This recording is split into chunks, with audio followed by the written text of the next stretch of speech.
রসিকবাবু dressing টেবিলের কাছে গিয়ে দাঁড়াতে তেলের বোতলটা চোখে পড়ল। এই সেই তেলের বোতল।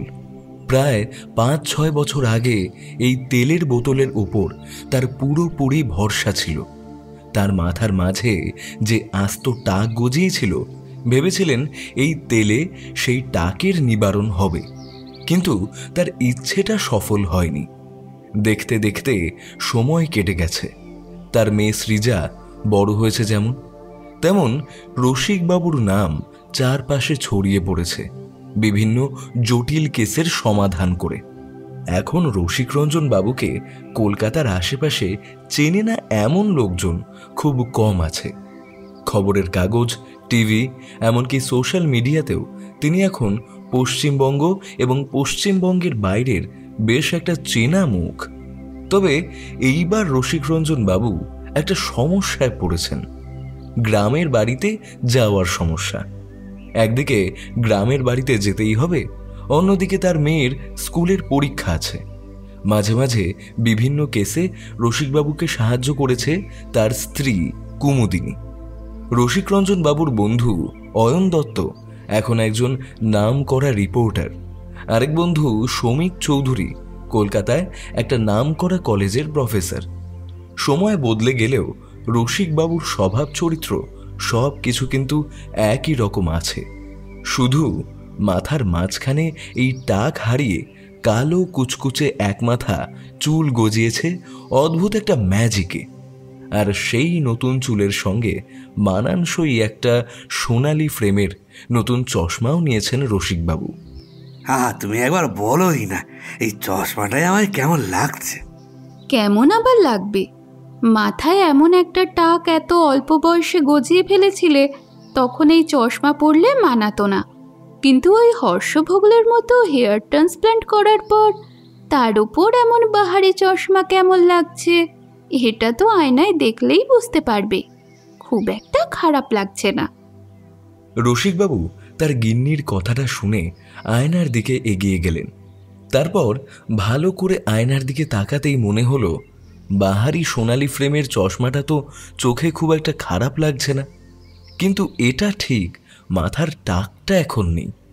মাঝে মাঝে যে তার টাকের কথা মনে পড়ে না সেটা নয়, কেমন যেন টাকটা কাছের হয়ে গেছিল। পেছনের দিকে কুমুদিনী বিছানার একপাশে জামা কাপড় ভাঁজ করে রাখছিল।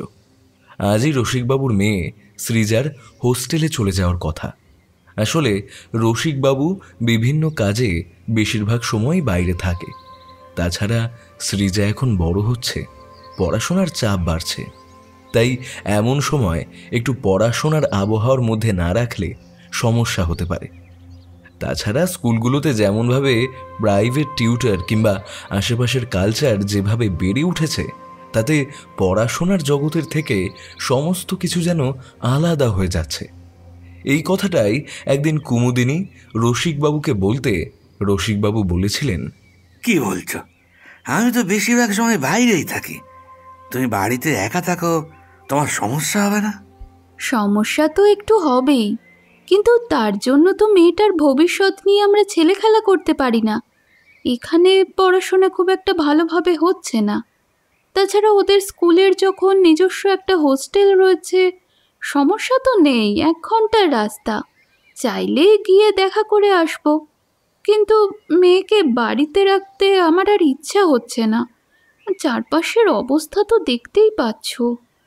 রসিকবাবুর ইচ্ছে ছিল না, তবু স্ত্রীর বিরুদ্ধে কথা বলার মতো সাহস, ইচ্ছে কিংবা প্রয়োজনীয়তা কোনোটাই নেই।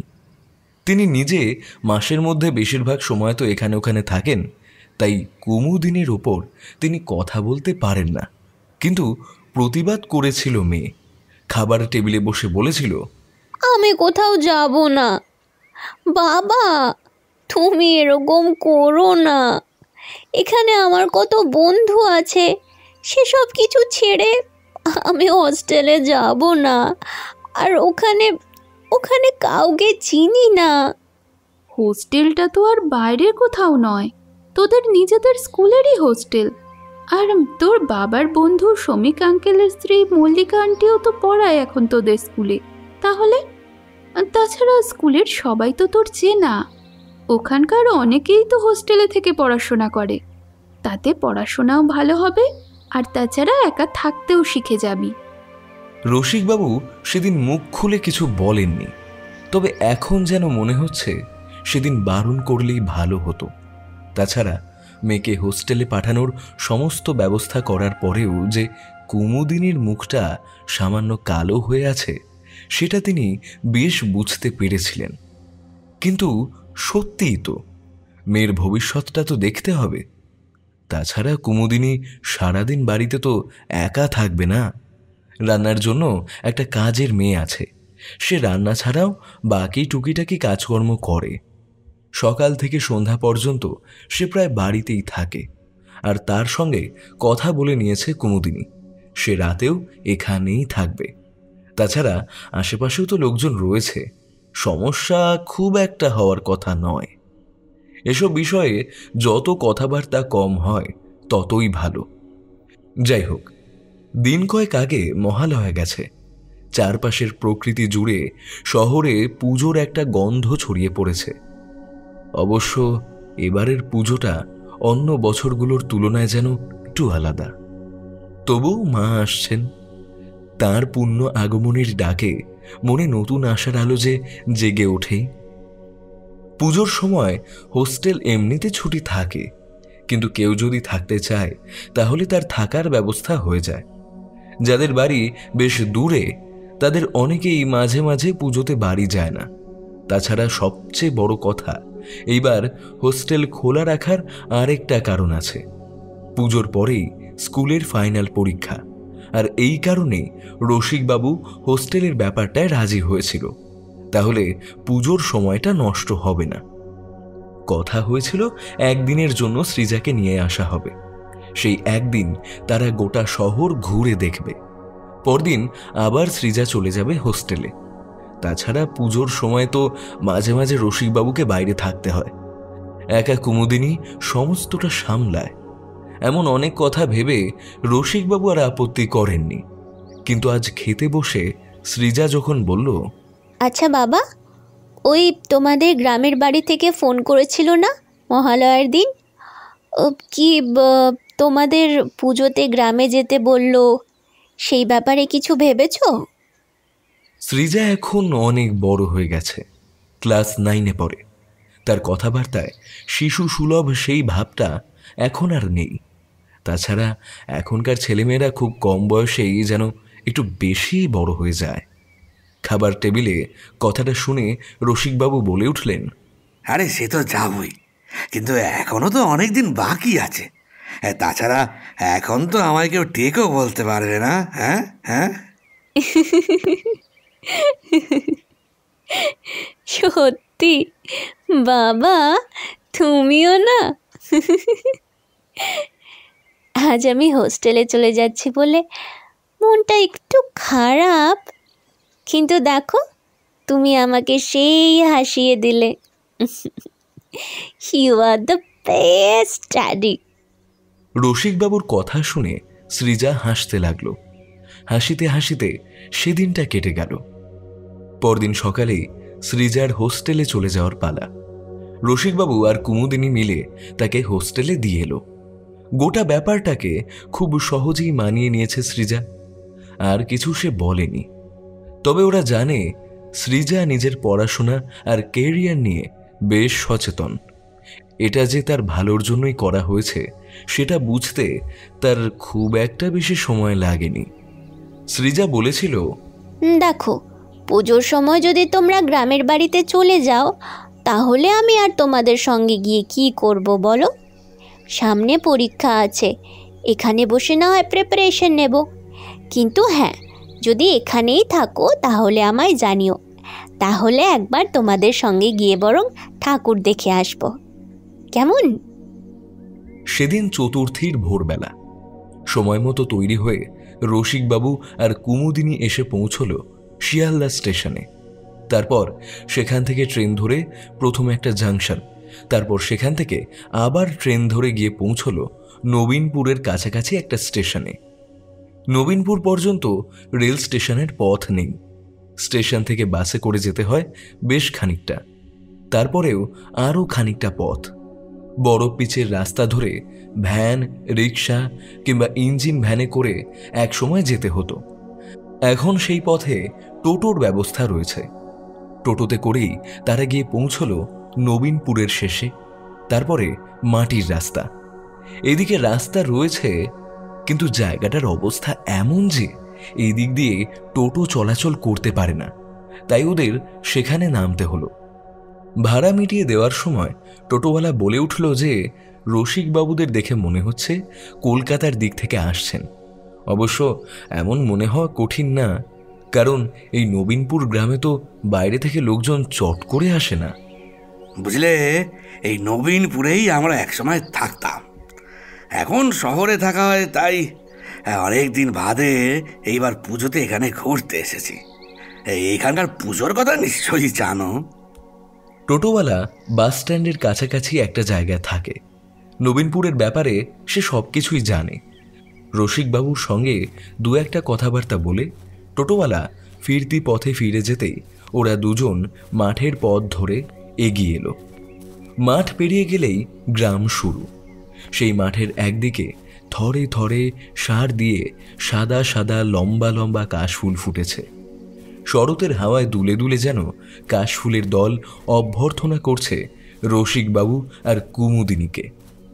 শহরে থাকতে থাকতে অভ্যস্ত যারা, তারা নবীনপুরের মতো গ্রামের কথা ছবিতে কিংবা সিনেমায় দেখে থাকবে। একদম পরিপাটি গ্রাম যাকে বলে, নবীনপুর তেমন। নবীনপুরের বাইরের দিক দিয়ে একটা নদী বয়ে গেছে, তবে ছোট নদী। নবীনপুরের নিজেদের একটা স্কুল, একটা ছোটোখাটো হাসপাতাল, সমস্ত কিছু রয়েছে। তবে সেই যে গ্রামের একটা আমেজ এবং গ্রামের বাইরের দিকে চাষের জমি এখানে এখনো পর্যন্ত রয়েছে। বাইরের শহরের লোহা লক্কর কিংবা ইট পাথরের কঙ্কাল নবীনপুরকে এখনো গ্রাস করতে পারেনি। কাশফুল দেখতে দেখতে মাঠের উপর দিয়ে হাঁটতে হাঁটতে একটা ভারী নিঃশ্বাস নিয়ে রসিকবাবু বললেন,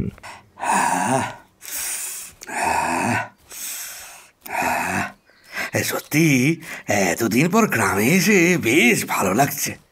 সারাদিন গাড়ি ঘোড়ার গাদা গাদা কার্বন ডাই অক্সাইড নিতে নিতে ফুসফুসের 12টা বেজে গেছে।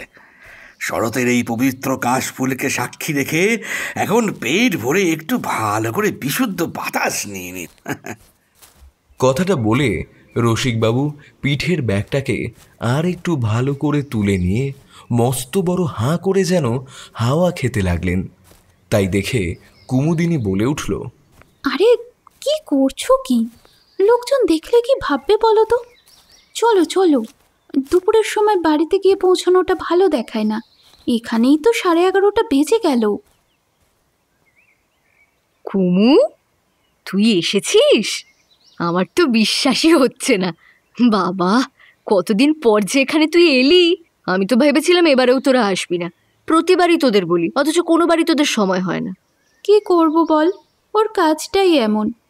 কোনোবারই পুজোতে ও বাড়িতে থাকে না, আর যদিও বা থাকে তাও ওই 2-1 দিনের জন্য। তাছাড়া বাড়িতে থাকলেও সারা দিন কাজ নিয়ে ব্যস্ত থাকে। এবার তোরা ফোন করার সঙ্গে সঙ্গে আমি একেবারে বলে দিয়েছিলাম, যদি ছুটি নিতে পারো তো ভালো, না হলে আমি একাই চলে আসব। তাই তাড়াতাড়ি ছুটি নিয়ে। যাই বলিস, তাহলে কিন্তু এখনো তোকে চোখে হারাই, কি বল? সেই সেই। সাবিত্রীর কথার শেষের দিকে একটা খোঁচা ছিল, তাতেই কুমুদিনী সামান্য হেসে উঠল। অনেক দিনের পুরনো দুই বন্ধুর দেখা হলে যেমন খুনসুটি, মনের মান অভিমান, কথাবার্তা আদান প্রদান হয়, তেমনটাই চলতে লাগলো। দোতলার একটা ঘরে বসে ওরা দুজন কথা বলছিল। জমিদার বাড়িটা বেশ বড়, 3 তলা। একসময় এই জমিদার বাড়ির নাম আশেপাশের আর 5টা গ্রাম ছাড়িয়ে আরও দূর পর্যন্ত ছড়িয়েছিল। তবে এখন আর জমিদারি আগের মতো নেই। তবে গ্রামে এই জমিদারের বংশের যা সম্পত্তি আছে তা নেহাত কম নয়। তাছাড়া এখন জমিদারের পরিবার নতুন নতুন ব্যবসার সঙ্গে নিজেদের যুক্ত করে আয় আর ব্যয়ের একটা সামঞ্জস্য বজায় রেখে দিয়েছে। রসিকবাবু নিজের একটা বসার ঘরে বসেছিলেন। তার সামনে উল্টো দিকে বসে রয়েছে বর্তমান জমিদার মহেন্দ্র চৌধুরী। রসিকবাবুর সামনে রাখা একটা শরবতের গ্লাস, সেটা ফাঁকা। কত বছর পর গ্রামে এলি বলতো? তা মহেন্দ্র, সেই যে গেছি, তারপর তো এতদিনের জন্য 20 বছর বাদেই আসছি বলতে পারিস। তবে মাঝে একবার দুবার এসছিলাম বটে। এই শেষ বলতে গেলে 7 বছর বাদে এলাম। হ্যাঁ, তোরা চলে যাওয়ার পর তোদের বাড়িটাও ফাঁকা হয়ে গেল। তারপর তোর কাকা কাকিমা, তাদের পরিবার, এরা কিছুদিন ছিল। একসময় জমি জমা সমস্ত কিছু বিক্রি করে দিয়ে তারাও শহরে চলে গেল, আর ফেরেনি কোনোদিনও। হ্যাঁ, তবে ওদেরও দোষ দেওয়া যায় না। আসলে ভাইয়ের চাকরিটা হয়ে যাওয়ার পর সে তো আর এদিকে আসতেই পারতো না, তাই বাধ্য হয়েই ওদের সঙ্গে যোগাযোগ খুব একটা নেই। তবে মাঝে মধ্যে কথাবার্তা হয়। আর এই কুমুদিনীর পরিবারের লোকদের সঙ্গে তো সেবার শেষ। একটা কথা বলতে গিয়ে রসিকবাবু বললেন না। মহেন্দ্র বলে উঠল, আরে ওসব কথা এখন থাক। এবার এসেছিস যখন ভালোই হয়েছে, তাড়াতাড়ি চলে এসেছিস। একেবারে পুজো কাটিয়ে তারপরে এখান থেকে যাবি। হ্যাঁ, তার আগে কিন্তু ছাড়ছি না। এতটা এসেছিস, একটু বিশ্রাম কর। আর বিকেলের দিকে না হয় গ্রামের দিকে যাব। বটতলার কাছে গেলে বাকি সকলের সঙ্গেই দেখা হবে, মানে ওই নিবারণ, সুজয়, বরুণ, ওদের আশা করি ভুলে যাসনি। দুপুরটা রসিকবাবু ঘুমিয়েই কাটালেন। বেশ এক প্রস্থ ভুরিভোজের পর ওদের জন্য বরাদ্দ দোতলার একটা কোণার ঘরে বিছানায় লম্বা হয়ে শুয়ে চোখ বুঝতেই কখন যে সন্ধে হয়ে গেল তিনি বুঝতেই পারেননি। ঘুম থেকে উঠতেই চা পান করে মহেন্দ্র আর রসিকবাবু বেরিয়ে পড়লেন গ্রামের দিকে। জমিদার বাড়ির পেছন দিকে ঠাকুর দালান, সেখানেই পুজোর কাজকর্ম হয়। মূর্তি তৈরি প্রায় হয়ে এসেছে, আর সামান্য খানিকটা বাকি। আজ চতুর্থী, পঞ্চমীর মধ্যে মূর্তি তৈরি হয়ে যাবে। তারপরে মূর্তিতে চোখ প্রতিষ্ঠা করে অস্ত্রদান, এই সমস্ত করে ষষ্ঠী থেকেই পুজো শুরু হয়ে যাবে। মহেন্দ্রর সঙ্গে রসিকবাবু গ্রামের পথ ধরে হাঁটতে হাঁটতে সন্ধ্যের দিকে বটতলার দিকে এগোতে লাগলেন। শিরশির করে হাওয়া দিচ্ছে। মহেন্দ্র গ্রামের এ কথা ও কথা বলছে। একসময় রসিকবাবু বললেন, গ্রামের দিকটাই বড় ভালো, বুঝলি? শহরের দিকে সব সময় চুরি, ডাকাতি, ঝামেলা এইসব লেগেই থাকে। তোরা গ্রামেই ভালো আছিস, বুঝলি? না রে, ওরকম মনে হয়। আমিও দেখেছি এসব এখানেও। তবে গ্রামের দিকে কম আর শহরের দিকে বেশি কিনা সে বিষয়ে আমি কিছু বলতে পারবো না। তবে কিভাবে যে দুর্গাপুজোটা করছি সেটা আমি জানি রে। কত দিক হিসেব করে কত কিছু ভেবে করতে হচ্ছে। ব্যবসার অবস্থা খুব একটা ভালো নয়। তাছাড়া গ্রামের জমি জমা, পুকুর, এই সমস্ত থেকে এবছরে আয় খুব একটা ভালো হয়নি। তোরা এসেছিস তাই একটু মনে ভরসা পাচ্ছি, এই আর কি। আরে চিন্তা করিস না, চিন্তা করিস না, সব কিছু ঠিক হয়ে যাবে। হাঁটতে হাঁটতে ওরা বটতলার কাছে এসে পৌঁছল। সেইখানে বরুণ, নিবারণ সকলকে দেখা গেল। আর সেদিকে তাকিয়ে দেখতেই রসিকবাবুর মনে পড়ে গেল আজ থেকে প্রায় 20 বছর আগের একটা বিকেলের কথা, যেদিন রসিকবাবু গ্রাম ছেড়েছিলেন। তারপরে আরও অনেক সময়ের জল বয়ে গেছে নদী দিয়ে।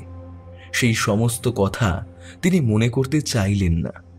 সেদিন শেষবার এই বটগাছের তলায় এসে তার সঙ্গে দেখা হয়েছিল মহেন্দ্র, বরুণ, এদের সবার সাথে। অনেক বছর আগের কথা হলেও সেই দিনের স্মৃতিটা যেন চোখের সামনে আবার জীবন্ত হয়ে উঠল। আর তাই যখন বরুণ এসে রসিকবাবুর কাঁধের উপর একটা হাত রেখে বলল, এই রসিকদা, এই সুমন্তদা যেবার তোর সঙ্গে দেখা করতে গেছিল বলেছিল তোর মাথায় টাক পড়েছে। এখন তো দেখছি বেশ বাহারি কালো ঘন চুল হয়েছে। এই কি ব্যাপার বলতো? ব্যাপার কিছুই নয় রে বরুণ, একটা ম্যাজিক। তোদের খবর বল, সবাই কেমন আছে? আচ্ছা সুমন, ওই উত্তরে নদীর ঘাটের কাছে তোদের আড্ডা বসে এখনো? সব কিছুই মনে রেখেছিস দেখছি, কিছুই ভুলিসনি নাকি? আরে তুই যখনকার কথা বলছিস তখন সময় অন্যরকম ছিল রসিক। এখন আর আগের মতো কিছুই নেই রে, সব বদলে গেছে। তাছাড়া এখন সময় কোথায় কারো কাছে? কাজকর্ম সেরে আর সময় হয়ে ওঠে না। এই সামনে পুজো, তাই সবাই একসঙ্গে হয়েছে। এই ভালো কথা মনে পড়লো, হ্যাঁ রে মহেন্দ্র, ওইদিকে কত দূর? কথায় কথায় সন্ধে পেরিয়ে রাত হতেই মহেন্দ্র আর রসিকবাবু নিজেদের বাড়ি ফিরে গেলেন। পরদিন পঞ্চমী। পঞ্চমীর দিন সকাল থেকেই জমিদার বাড়িতে লোকজনের ভিড়। মণ্ডপ সাজানো, মূর্তির কাজ, তাছাড়া পুজোর জন্য জোগাড় যন্ত্র, এই সবেতেই অনেক লোকজনের ভিড় রয়েছে। জমিদার বাড়িতে কাজের লোক কম নয়। পুজোতে বাইরের লোকের ভিড় হয়। এমনভাবেই প্রায় বিকেল পর্যন্ত কেটে গেল। সন্ধ্যের দিকে ঠাকুর দালানের কাছে দাঁড়িয়ে ঠাকুর প্রতিমা গড়ার শেষ দিকের কাজ লক্ষ্য করছিলেন। এমন সময় ছুটতে ছুটতে এসে পৌঁছলো একজন, রীতিমতো হাঁপাচ্ছে। ততক্ষণে পুজো মণ্ডপের এবং আশেপাশের ছড়িয়ে থাকা লোকজন তার দিকে তীক্ষ্ণ দৃষ্টিতে তাকিয়েছে। সে হাঁপাতে হাঁপাতে দুটো হাত হাঁটুর উপর রেখেছে। কোনো রকমে মুখটা তুলতেই দেখা গেল সে এই বাড়ির কোন একজন কাজের লোক। খালি গা, গলায় একটা গামছা, মালকোচা মেরে পরা একটা ধুতি, তার কপালে বিন্দু বিন্দু ঘাম জমেছে। সকলে উদ্বিগ্ন হয়ে তাকে কিছু বলার আগেই সে হাঁপাতে হাঁপাতে বলল, নদীর ঘাটের কাছে একটা লাশ। কথাটা শুনে সকলে চমকে উঠল। রসিকবাবুর ভুঁটা সঙ্গে সঙ্গে কুঁচকে গেল। তিনি বসার জায়গাটা থেকে উঠে এসে লোকটার সামনে দাঁড়িয়ে বললেন, নদীর ঘাটের কাছে কোথায়? জঙ্গলে? রসিকবাবুর কথায় লোকটা মাথা নাড়ালো। তারপরেই মহেন্দ্র, রসিকবাবু এবং সঙ্গে আরও দুজন সেই লোকটাকে সঙ্গে নিয়েই চলতে লাগলো নদীর দিকে। নদীটা গ্রামের বাইরের দিকে। ততক্ষণে সন্ধে হয়ে আসতে শুরু করেছে। সকলে সঙ্গে করে আলো নিয়ে নিল। আলো ও লাঠি সোটা হাতে নিয়ে প্রায় 7-8 জনের একটা দল গিয়ে পৌঁছল নদীর ধারে জঙ্গলের কাছে। লোকটাই ওদের পথ দেখিয়ে নিয়ে গেল নদীর ঘাটের দিকে। গ্রামের বাইরে একটা রাস্তা নেমে গেছে, আরেকটা রাস্তা নদীর ঘাটের পাশ দিয়ে গেছে জঙ্গলের দিকে। যদিও জঙ্গলটা নদীর ধারের কাছেই পড়ছে, তবুও খানিকটা দূরত্ব রয়েছে। আর সেই জঙ্গলের খানিকটা ভেতরেই মৃতদেহটা পড়ে রয়েছে। মৃতদেহের পোশাকটা দেখে মহেন্দ্র কাতর গলায় বলল, আরে আরে এটা তো সুমন্ত। সুমন্ত গ্রামের মধ্যেও শহরের পোশাক মাঝে মাঝে পরত। লম্বা কাপড়ের প্যান্ট, ফুল হাতা শার্ট এবং তার পায়ে থাকত শহর থেকে কেনা নতুন জুতো। শহরে গ্রামের লোকেরা থাকলে তাদের মধ্যে এমন পরিবর্তন মাঝে মাঝেই ঘটে। সঙ্গে সঙ্গে সকলে মিলে জঙ্গলের ভেতরে চারপাশ থেকে ঢুকে পড়ল। মৃতদেহে লোকটা হাত দিতে যাবে এমন সময় রসিকবাবু বলে উঠলেন, একদম না, একদম না, মৃতদেহকে কেউ ছোঁবে না। মহেন্দ্র স্টেশনের কাছে একটা থানা আছে, আমি আসার সময় দেখেছি। সেখানে খবর দেওয়ার ব্যবস্থা কর। যত তাড়াতাড়ি সম্ভব পুলিশ আসুক, তার আগে অবধি মৃতদেহ পাহারা দিতে হবে। কাউকে কোনো কিছু ধরতে দেওয়া চলবে না। আর ওটা আমায় দিত। কয়েকজন সঙ্গে করে টর্চ নিয়ে এসেছিল। রসিকবাবু একটা টর্চ হাতে নিয়ে সামনের দিকে এগিয়ে গেলেন। টর্চের আলো ভালো করে ফেলতেই দেখা গেল সুমন্তের মুখটা একদিকে ঘোরানো, তার দুটো চোখ খোলা, বিস্ফারিত। শুধু তাই নয়, তার গলার কাছ থেকে বেরিয়ে আসছে টকটকে লাল রক্ত। গলার কাছে একটা গভীর ক্ষত। সেই ক্ষতটাই যে মৃত্যুর কারণ তা বলে দিতে হয় না।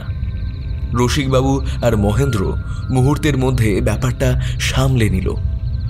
অনেককেই জমিদার বাড়িতে ফিরে যেতে বলা হলো। তাদের মধ্যে দুজনকে তখনই পাঠিয়ে দেওয়া হলো থানায় খবর দেওয়ার জন্য। সন্ধে হয়ে এসেছে। থানা থেকে লোক আসতে আসতে যে রাত হয়ে যাবে সেটা বোঝাই যাচ্ছিল। এসব কি হলো বলতো? আজ পঞ্চমী, কাল ষষ্ঠী, কাল থেকে পুজো শুরু, তার মধ্যে এমন একটা ব্যাপার হয়ে গেল। আমি ভাবতেই পারছি না সুমন্ত আর আমাদের মধ্যে নেই। আমরা আমাদের বন্ধুকে হারিয়েছি, কিন্তু এভাবে ভেঙে পড়লে চলবে না মহেন্দ্র। তুই এই গ্রামের জমিদার, সকলের অভিভাবক। আরে আমিও তো আছি নাকি? আমার একটু দেখতে দে, পুলিশ আসুক, তারপর কি করা যায় দেখা যাক। সুমন্তর সঙ্গে তো কালকেও আমাদের দেখা হলো। মৃতদেহটা দেখে তো মনে হচ্ছে একটু আগেই ব্যাপারটা ঘটেছে। আচ্ছা, তোমাদের মধ্যে কেউ কিছু দেখেছো?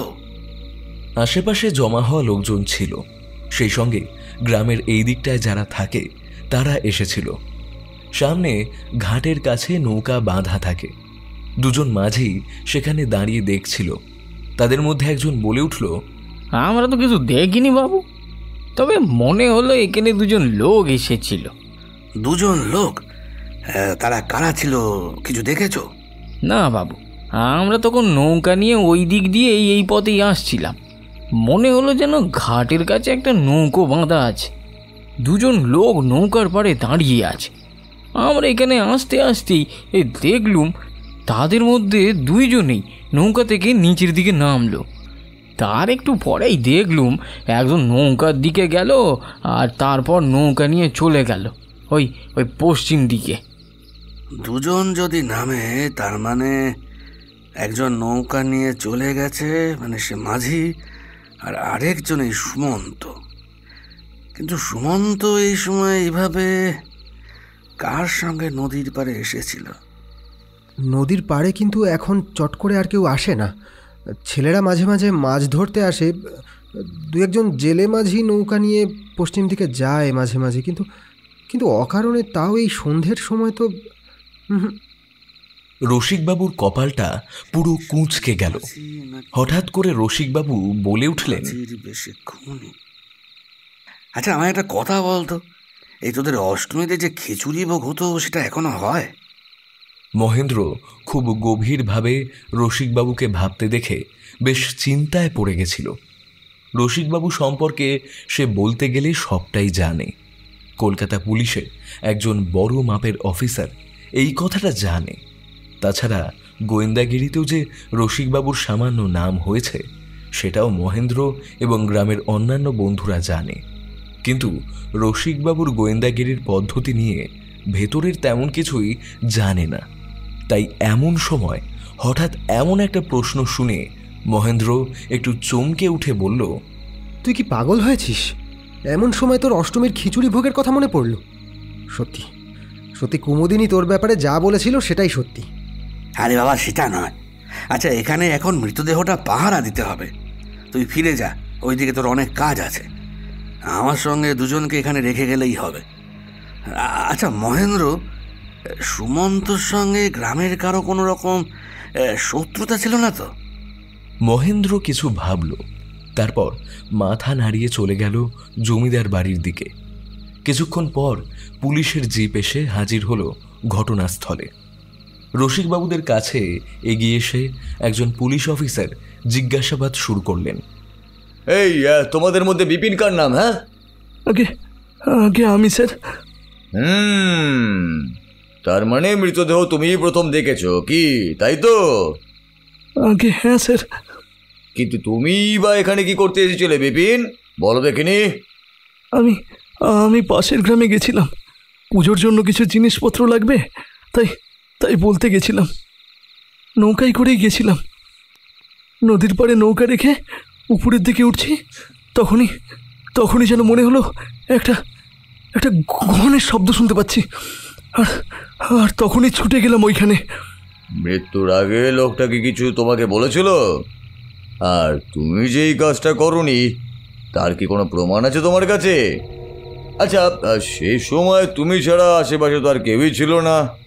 ওই দুজন মাঝি বলেছে তারা একজনকে দেখেছিল যে নৌকা নিয়ে পশ্চিমের দিকে গেছিল। বিশ্বাস করুন, আমি কিচ্ছু করিনি। আমি কেন শুধু ওনাকে মারতে যাব? শুধু কেন মারতে যাবে? কোনো কারণ নিশ্চয়ই ছিল, আর তাই তুমি মারতে গেছিলে। অর্থাৎ তোমার মোটিভ কিছু না কিছু তো থাকতেই পারে। এই কনস্টেবল, এটাকে জিপে তোলো তো। থানায় নিয়ে গিয়ে পুলিশের লাঠির বাড়ি বললেই মুখ দিয়ে সব উত্তর তরতর করে বেরিয়ে পড়বে। আমার মনে হয় ও সত্যি কথাই বলছে, কারণ মাঝে একজনকে নৌকা নিয়ে যেতে দেখেছে। প্রথমত সে পশ্চিম দিকে গেছে আর তার কাছে কোনো আলো ছিল না। কিন্তু এই বিপিনের কাছে কিন্তু আলো ছিল। ও আলো নিয়ে গেছে এবং আলো নিয়ে এসেছে। মাঝিরা কিন্তু ওর নৌকাটাকেও পরে দেখেছে। কাজেই স্যার। পুলিশ অফিসার মুখ তুলে তাকালো রসিকবাবুর দিকে, একটু মেপে নিল যেন, তারপরেই বলল, এই যে মিস্টার, দেখুন, আপনাকে সে কথা বলতে হবে না। থানায় নিয়ে গিয়ে ঠিক আমি কথা বার করতেই পারবো। কেন মেরেছে, কে মেরেছে, কখন মেরেছে, সব কিছুই বাপ বাপ করে বলে দেবে বাচাতন। দয়া করে কিন্তু আপনি এইসব ব্যাপারে নাক গলাবেন না একদমই। আর আপনিই বা কি, হ্যাঁ, সত্যি মিথ্যা বিচার করার? পুলিশের কাছে বাঁধা দিলে বুঝতেই তো পারছেন, আপনাকেও কিন্তু ধরে সোজা। ভুল করছেন স্যার, খবর দেওয়ার কথাটা কিন্তু আমি বলেছিলাম। আর মৃতদেহে যাতে কেউ হাত না দেয় সেদিকটাও আমি দেখেছি। আমি আপনাকে সাহায্য করেছি, আর উল্টে। এই যে দেখুন মিস্টার, আপনার সাহায্য আমরা চাইনি। আর আপনি বা কে বলুন তো, যে এইভাবে আমাকে যে সাহায্য করতে চাইছেন? দেখুন মিস্টার, আপনি কিন্তু জানেন না যে আমি ইন্সপেক্টর অরুণাভ দত্ত। আশেপাশের গ্রামের লোকেরা কিন্তু আমার নাম বেশ জানে। সকলে কিন্তু আমাকে সমীহ করেই চলে, বুঝলেন? এবার মুখের সামনে থেকে শুনুন তো দেখি। এই তোমরা হাঁ করে কি দেখছো? হ্যাঁ, এই বিপিন নামের লোকটাকে নিয়ে চলো, আর ওই মৃতদেহটাকে তুলে নিয়ে চলো। পোস্টমর্টমের ব্যবস্থা করতে হবে। যত সব ঝামেলা। হ্যাঁ। রসিকবাবু কিন্তু ছাড়লেন না। তিনি আবার এগিয়ে গেলেন মৃতদেহটার দিকে, বললেন, মৃতদেহটা একবার ভালো করে দেখুন স্যার। দেখলেই আপনি বুঝতে পারবেন মৃত্যুর আগে তার সঙ্গে খুনির একটা হাতাহাতি হয়েছিল। তারপর হাতের কাছটা দেখুন, হাতের কাছে একটা কাপড়ের অংশ। আপনি বোধহয় ব্যাপারটা লক্ষ্য করেননি। রসিকবাবুর কথায় এবার পুলিশ অফিসার অরুণাভ দত্ত এগিয়ে গিয়ে মৃতদেহের হাতের দিকে ভালো করে লক্ষ্য করতেই দেখতে পেল, সত্যি হাতের কাছে একটা ছোট্ট কাপড়ের অংশ যেন খানিকটা ছিঁড়ে গিয়েছে। আলো আধারিতে একদম ব্যাপারটা লক্ষ্য করিনি। তাছাড়া গায়ে তো এখন আর হাত দেওয়াও যাবে না, সমস্যা হবে। এই কনস্টেবল, এই কাপড়ের টুকরোটা তুলে নাও, আর এই মৃতদেহটাও নিয়ে চলো। বেশি দেরি করার মোটেই যাবে না, আবার আমাদেরকে ফিরতেও হবে। আর এই বিপিন নামের লোকটাকেও কাটতে তোলো। বেটাকে আজ পুলিশের মার কাকে বলে দেখাবো। স্যার, একটা কথা ছিল, যদি একটু শোনেন আর কি। পুলিশ অফিসার কি মনে করে রসিকবাবুর সঙ্গে একপাশে গেলেন, আর তারপরে রসিকবাবু একটু আস্তে আস্তে বললেন, শুধু শুধু ওকে ধরে নিয়ে যাচ্ছেন স্যার। আমার মনে হয় ও কিছুই করেনি। ওর একার পক্ষে এমন কাজ করা সম্ভব নয়। তাছাড়া আরও কয়েকটা ব্যাপার রয়েছে যার জন্য আমার মনে হচ্ছে কাজটা ও করেনি। আর আপনি জানতে চাইছেন আমি কে? এই যে যদি একটু দেখেন কষ্ট করে। রসিকবাবু নিজের জামার ভেতর থেকে বার করে আনলেন তার আইডেন্টি কার্ড। সেটা দেখে পুলিশ অফিসার একটু অবাক হয়ে বললেন, আরে আপনি সেই রসিক রঞ্জন রায়, মানে আপনি সেই বিখ্যাত গোয়েন্দা পুলিশ রসিকবাবু? আরে আরে আর আমাকে ক্ষমা করবেন, আমি কিন্তু একদমই বুঝতে পারিনি। আপনার অনেক কথা শুনেছি। আরে বাপরে বাপ, ছি ছি ছি, কিছু মনে করবেন না স্যার। আরে এখন আমায় নিয়ে কথা না বললেও হবে স্যার। আপনি মৃতদেহ নিয়ে যান। তবে আমার কেন জানি না সন্দেহ হচ্ছে ব্যাপারটা বেশ গভীর। একটা খুন হয়েছে, আবার কেউ খুন হতে পারে। বিশেষ করে অপরাধীর কিন্তু মোটিভ এখনো আমরা বুঝতে পারিনি। পুলিশ অফিসারের সঙ্গে কথাবার্তার পর পুলিশের দল মৃতদেহ নিয়ে পৌঁছে যায় পোস্টমর্টেমের জন্য। সুমন্তর পরিবারে কেউ নেই, সে একাই থাকে। আর শহরে কাজ করলেও ভিটে মাটি ছেড়ে এখনও শহরে পুরোপুরিভাবে গিয়ে উঠতে পারেনি। সব ঠিক থাকলে এবারে পুজোর পরেই তো কলকাতায় গিয়ে নতুন বাড়িতে উঠত সে। কিন্তু তার আগেই রসিকবাবুর কথা বলার পরেই পুলিশ অফিসার বিপিন নামের কাজের লোকটিকে ছেড়ে দেওয়ায় সে এগিয়ে এসে রসিকবাবুর কাছে হাত জোর করে দাঁড়ালো, বলল, বাবু বাবু, আপনার কথায় পুলিশ অফিসার আমায় ছেড়ে দিল। সত্যি বলছি বাবু, আমি কিছুই করিনি। আপনি আমায় রক্ষে করলেন বাবু, রক্ষে করলেন। ততক্ষণে জমা ভিড় আস্তে আস্তে ফাঁকা হতে লাগলো। রসিকবাবু বিপিনকে নিয়ে বাড়ি ফিরতে ফিরতে বেশ কয়েকটা কথা তার কাছ থেকে জেনে নিলেন। কি হলো বলতো রে কুমু? দাদা বলল সুমন্ত দা নাকি খুন হয়েছে, কিন্তু কে করলো বলতো, আর কেনই বা করলো? কুমুদিনীর চোখে মুখে একটা কৌতূহল। ঘরের জানালার কাছে দাঁড়িয়ে সে বাইরের দিকে তাকিয়ে দেখছিল দোতলার ব্যালকনিটার দিকে। বাড়ির পেছনের দিকে লোকজন কাজ করছে, কিন্তু এখনো রসিকবাবু ফেরেননি। সাবিত্রীও ভাবতে লাগলো ব্যালকনির কাছে দাঁড়িয়ে থাকতে থাকতে। কুমুদিনী বলল, এই লোকটাকে নিয়ে তো পারা যায় না। লোকটা যেখানেই যায় সেখানেই কিছু না কিছু একটা হয়। দেখ, তোরা হয়তো বিশ্বাস করবি না, কিন্তু আমার মনে হয় ওর সঙ্গে সঙ্গে এই খুন, ডাকাতি, চুরি এই সমস্ত ঘুরে বেড়ায়। কি যে বলিস কুমু? শোন, এই সময় রসিকদা এখানে আছে বলেই হয়তো ব্যাপারটা একটু ভালো করে তদন্ত হবে, না হলে এখনকার পুলিশ যে কেমন কাজ করে সে তো আমার জানা আছে। আরে না, পুলিশকে সবসময় ওভাবে ভাবলে হয় না। তোদের এখানকার পুলিশ খুব একটা খারাপ নয়, তবে সবাই যে সমান সে কথা বলবো না। কিন্তু আমি ভাবছি সুমন্তদাকে মারবে কে? সাবিত্রীও ভাবতে লাগলো ব্যালকনির কাছে দাঁড়িয়ে থাকতে থাকতে। কুমুদিনী বলল, আচ্ছা সাবিত্রী, তোর মনে আছে আজ থেকে প্রায় 20 বছর আগে যখন শেষবার আমরা এই গ্রামে ছিলাম, মানে গ্রাম থেকে যখন চলে যাই তার আগে এখানে এমনই একদিনে একটা ব্যাপার ঘটেছিল। ব্যালকনির এক কোণের একটা নির্দিষ্ট দিকে আঙুল দেখায় কুমুদিনী, আর সেটা দেখেই সাবিত্রীর মুখটা প্রথমে কেমন যেন হয়ে যায়। তারপরে সামান্য ম্লান হেসে বলে, তোর এখনো মনে আছে ওই কথা? লজ্জায় আমি 3-4 দিন ধরে বাড়িতে কাউকে মুখ দেখাতে পারিনি। ভাগ্যিস দাদা সব কথা বিশ্বাস করেছিল। তাছাড়া তখন তো বাবা বেঁচে ছিল। ইস, বাবার কাছে যে কতটা ছোট হতে হয়েছিল আমায়। আমি যখন খবরটা শুনেছিলাম তখন তো আমিও অবাক হয়ে গিয়েছিলাম। ভাগ্যিস সেদিন কাজ করতে করতে পিছনের দিকে ওরা কয়েকজন এসেছিল, আর তার জন্যেই তো। সে বছর দুর্গাপুজোর রাতে কেন যে অমন করলো হারান্দা? দেখ, এমনিতে হারান্দা কিন্তু খুব একটা খারাপ ছিল না, শুধু একটু তোতলা ছিল, তাই না? আর মাঝে মাঝে যখন তোতলামি বন্ধ হয়ে যেত তখন শুধু কোনো একটা কথা বলতে পারতো, আর সেটাই ফাটা রেকর্ডের মতো বলে যেত।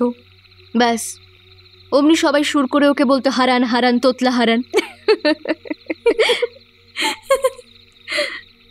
এই কথায় এমন সমস্যার মধ্যেও কুমুদিনী আর সাবিত্রী দুজনেই হেসে উঠল।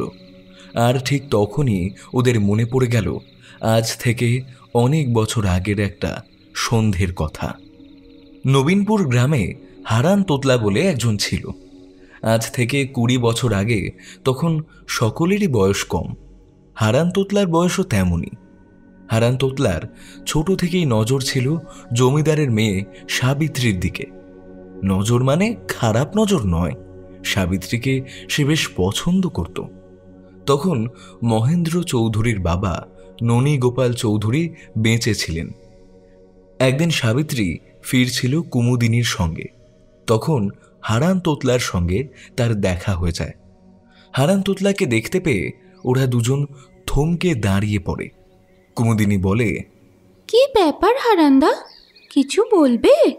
না, কিছু না, আসলে সাবিত্রীকে দেখতে ইচ্ছে হলো, তাই দেখতে এলাম। সাবিত্রী, তুমি ভালো আছে সাবিত্রী, তুমি কি আর কিছু বলবে? সাবিত্রী লজ্জায় লাল হয়ে উঠল। কুমুদিনী মুখ টিপে হাসল। হারান আর কিছু বলতে যাচ্ছিল, কিন্তু তার আগেই পেছনের দিকে পাড়ার ছেলেদের কার যেন গলার স্বর শুনতে পেয়ে তাড়াতাড়ি পাশ কাটিয়ে চলে গেল। এবার কুমুদিনীকে সাবিত্রী বলল, এই কুম, কি করছিস বলতো? তুই এমন করিস কেন? জানিস তো হারান্দা কথা বলতে গেলে একটু তুতলে যায়। তাই আর কি। আরে ধুর, সেসব নয় রে। হারান্দা তোকে নিশ্চয়ই পছন্দ করে, তাই এরকম মাঝে মাঝে তোর সামনে এসে দাঁড়ায়, কিন্তু কিছু বলবে বলবে করেও বলতে পারে না। তবে সাবধান, একদিন কিন্তু হারান্দা এই তোতলামি ছাড়িয়ে তোকে ঠিক বলবে, মনে রাখিস কিন্তু। এইভাবে বেশ কয়েকবার হারানের সঙ্গে মুখোমুখি সাবিত্রীর দেখা হলো। হারান তেমন কিছু বলতে পারে না, তবে একদিন সাবিত্রীকে ফাঁকা পেয়ে মনের কথাটা বলে ফেলে। সাবিত্রী ভয়ে আর রাগে হারানকে কিছু না বলে সেখান থেকে চলে যায়। একবার ভেবেছিল বাড়িতে ফিরে বাবাকে সমস্ত কথা বলবে, তারপর ওর মনে হয় যদি বাবাকে বলে তাহলে হারানের অবস্থা বাবা খারাপ করে ছাড়বে, তাই কিছু বলে না। কিন্তু তার সেই আশকারা যে এমন চরম পর্যায়ে এসে পড়বে সেটা বোধহয় সে নিজেও বুঝতে পারেনি। তখন পুজোর সময়।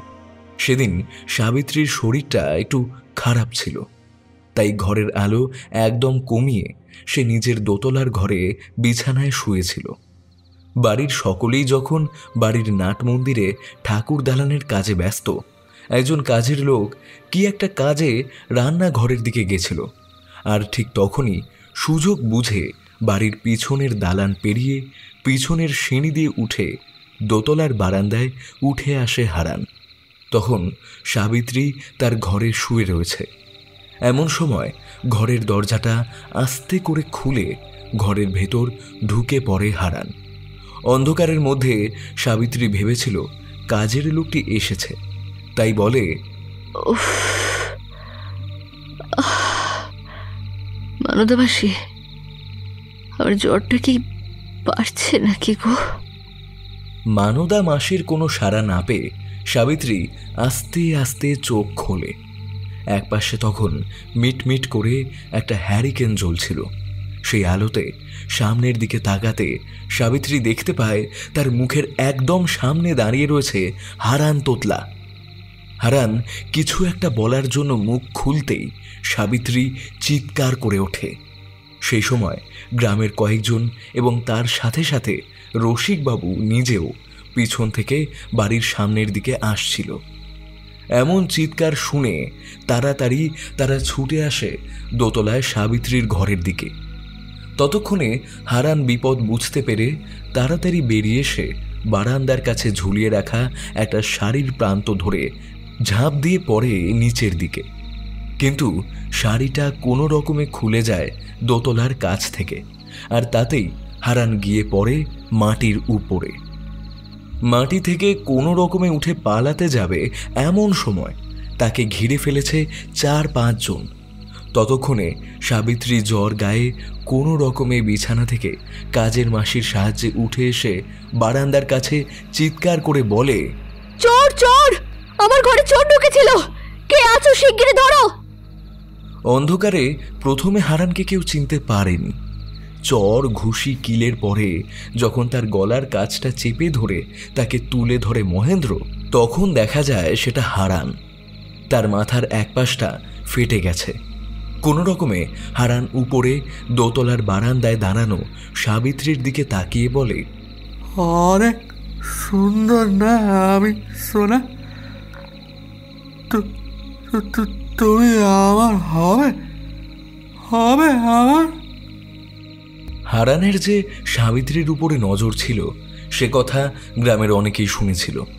আজ এমন একটা ঘটনা দেখে গ্রামের অনেক লোক জড়ো হয়ে যায়। হারানকে মারতে মারতে ওরা প্রায় আধমরা করে ফেলেছিল। এবার গ্রামের সকলে মিলে তাকে গ্রাম থেকে বাইরে বের করে দেয়। এরপর থেকে হারানকে গ্রামে আর কেউ কখনো দেখেনি। তারপর কেটে গেছে 20-20টা বছর। সিঁড়ি থেকে রসিকবাবুকে উঠে আসতে দেখে সাবিত্রী আর কুমুদিনী নিজেদের সেই স্মৃতির জগৎ থেকে যেন ফিরে এলো। কুমুদিনী এগিয়ে এসে বলল, কি হলো গো, পুলিশ এসেছিল? আর কিছু জানতে পারলে? না গো কুমু, এখনো কিছু বোঝা যায়নি। তবে পুলিশ মনে করেছে যে এ বাড়ির কাজের লোক বিপিনই খুন করেছে।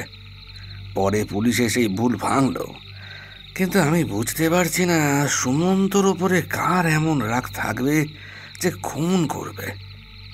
গ্রামে তার কোনো শত্রু ছিল বলে তো জানতাম না। আমিও সেটাই ভাবছি গো রসিকদা।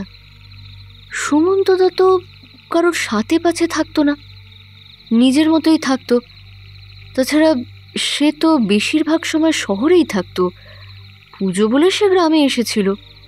আচ্ছা রসিকদা, গ্রামের কেউ কিছু দেখেনি? মানে তোমরা নিশ্চয়ই জিজ্ঞাসাবাদ করেছো, তাদের মধ্যে কেউ তোমাদের কিছু জানালো? দুজন জেলে ওই সময় ওখানে ছিল, নৌকা নিয়ে কাউকে একটা পশ্চিমের দিকে যেতে দেখেছিল, কিন্তু ওই সময় নদীতে অন্য কোনো জেলে ছিল কিনা সেটা তারা বলতে পারছে না। আর যে সময়ের কথা ওরা বলছে সেই সময় আমাদের কাজের লোক বিপিন পূবের দিকে নদীর ওপারে গেছিল কাজে। তার মানে কাজটা এমন কেউ করেছে যে নৌকা নিয়ে এসেছিল, কিন্তু নৌকা নিয়ে তো অনেকেই আসতে পারে, তাহলে তাকে ধরা যাবে কি করে? যে এসেছিল তার কাপড়ের একটা অংশ সুমন্তর হাতেই ছিল, হয়তো কোনো কারণে তার কাপড়ের জায়গাটা ছেড়ে গেছিল, কিন্তু কে হতে পারে? পুজো শুরু হতে না হতে এমন একটা ব্যাপার শুরু হলো না গো গিন্নি, আমার কিন্তু মনে হচ্ছে ব্যাপারটা এখানে থামবে না, আরো গভীরে যাবে। সত্যি সত্যি ব্যাপারটা সেখানে থামল না। ষষ্ঠীর দিন বিকেলের দিকে আরেকটা মৃতদেহ পাওয়া গেল গ্রামের একটা ধানের ক্ষেতে। আর এইবার খুন হয়েছে বরুণ, যে বরুণের সঙ্গে রসিকবাবু এখানে এসেই দেখা করেছিল। সুমন্ত আর বরুণ দুজনে পরপর দুদিন এইভাবে মারা গেল। বরুণের পিছনের দিকে ঘাড়ের কাছে ছুরি ঢোকানো রয়েছে। মৃতদেহ দেখতে পেয়ে কয়েকজন চাষি ছুটে এসে খবর দিয়েছিল। খবর ছড়িয়ে পড়তেই রসিকবাবু, মহেন্দ্র ও আরও অনেকেই মৃতদেহ দেখতে গেল। কুমুদিনী যেতে চেয়েছিল, কিন্তু রসিকবাবু তাকে বারণ করলেন। বললেন, হ্যাঁ তুমি যেও না, তুমি এখানেই থাকো, আমি এসে তোমায় সব কিছু বলছি। ব্যাপারটা এখনো আমার সুবিধার বলে মনে হচ্ছে না। রসিকবাবুরা পৌঁছে দেখলেন মৃতদেহ ধান ক্ষেতের মধ্যে পড়ে আছে। সঙ্গে সঙ্গে পুলিশকে খবর পাঠানো হয়েছিল, কিন্তু পুলিশ যখন এলো তখন প্রায় বিকেল পেরিয়ে সন্ধ্যের দিকে। পুলিশ অফিসার অরুণাভ দত্ত রসিকবাবুর দিকে তাকিয়ে বলল, এই ব্যাপারটা কি হচ্ছে বলুন তো? সত্যি বলতে কিছু মনে করবেন না স্যার, এই আপনি গ্রামে এসেছেন আর তারপর থেকে এমন খুন খারাপি ব্যাপার হচ্ছে। গোয়েন্দার পিছু পিছু যে অপরাধী এসে পৌঁছায়, এই এমন কথা আগে শুনেছি, এবার যে নিজের চোখে স্বয়ং দেখতেও পাচ্ছি সেটা। আচ্ছা স্যার, আমায় একটা কথা বলুন তো, এই যে পোস্টমর্টেম রিপোর্ট আসতে তো সময় লাগবে, এই তার আগে আপনাকে একটা কথা জিজ্ঞেস করি। আপনি তো সুমন্তর মৃতদেহ দেখেছেন, একটু ভেবে বলুন তো, সুমন্তর মৃতদেহের গলার আঘাতটা আর আর বরুণের মৃতদেহের ঘাড়ের কাছে আঘাতটা দুটো কি একরকম বলে মনে হচ্ছে না আলাদা? আমার তো আলাদাই মনে হচ্ছে। সুমন্তবাবুর মৃতদেহের গলার কাছে আঘাতের জায়গাটা আরও চওড়াই ছিল। আর এইখানে দেখুন, মনে হচ্ছে বরুণবাবুকে ঘাড়ে কোনো গোলাকার কিছু পদার্থ বা অস্ত্র দিয়ে আঘাত করা হয়েছে। একবার নয়, বেশ কয়েকবার আঘাত করা হয়েছে। আর তাছাড়া অপরাধী কিন্তু এমন ফাঁকা জায়গায় হত্যা করেছে, তার মানে সে কিন্তু ভেবেচিন্তে কাজটা করেনি, হঠাৎ করেই করেছে। অরুণবাবু, আমার কিন্তু মনে হচ্ছে ঠিক তার উল্টো। কোনি এমন জায়গায় ইচ্ছে করে খুনটা করেছে যাতে মৃতদেহ খুব তাড়াতাড়ি খুঁজে পাওয়া যায়। আশেপাশের লোকেরা কেউ কিছু দেখেছে, কিছু খবর পেলেন? এই দিকটা চাষিদের আসার প্রয়োজন হয় না, এখন তো ধানও উঠে গেছে, ফাঁকা জমি। তবুও চাষিরা জমির খানিকটা জায়গা নিয়ে নানান রকম ফসল ফলায়। আবার এদিকে ওর একটা পাগল মতো লোককেও দেখেছিল ওই ওই রাস্তা দিয়ে হেঁটে যেতে, কিন্তু তার বেশি আর কিছুই বলতে পারেনি ওরা। সুমন্তের খুনের জায়গায় একটা মাঝিকে দেখা গেছিল, আর এখানে একটা পাগলকে। তাহলে কি এই দুজনের খুনের পিছনে দুজন আলাদা খুনি আছে? কিছু বললেন স্যার? হ্যাঁ হ্যাঁ না, মানে বলছিলাম, আচ্ছা এই জমিদার বাড়িতে একটা দুর্গা পুজো হয়, তাছাড়া আশেপাশে আর কোথাও দুর্গা পুজো হয় না? মানে এত বছরে আর কোনো পুজো আরম্ভ হয়নি এখানে? বুঝতেই পারছি আপনি কিছু একটা ভাবছেন, আর তাই আমাদের নজরটা অন্যদিকে ঘুরিয়ে দিতে চাইছেন। যাকে, আচ্ছা আপনি কি এই চশমাটা নতুন নিয়েছেন? আপনার নাকের উপর বোধ হয় একটু সমস্যাই হচ্ছে, কি তাই না? সমস্যা যে হচ্ছে না সেটা নয়, রসিকবাবুকে মাঝে মাঝেই চশমা ঠিক করতে হচ্ছে। মনে হচ্ছে চশমাটা যেন খুলে আসবে, কিন্তু খুলছে না। বাড়িতে ফিরে একবার চশমার দোকানে দেখাতেই হবে। পুলিশ মৃতদেহ নিয়ে চলে গেল। ঠিক যেখানে মৃতদেহ পড়েছিল তার পাশেই পড়েছিল একটা ছোট সাদা রঙের চক। সকলের চোখের আড়ালে চকটা তুলে নিয়ে রসিকবাবু নিজের জামার পকেটে ঢুকিয়ে রাখলেন। সকলে বাড়ি ফিরে গেল যে যার। ষষ্ঠীর পুজোর আয়োজন চলছে জমিদার বাড়ির একতলায় ঠাকুর দালানে, কিন্তু জমিদার মহেন্দ্র চৌধুরীর আর মন নেই সেদিকে। পরপর দুই বন্ধুর খুন তার মনে মৃত্যু ভয় জাগিয়ে তুলেছে। সেই সাথে একতলার বৈঠকখানা ঘরে বসে মহেন্দ্র আর রসিকবাবু কথা বলছিলেন।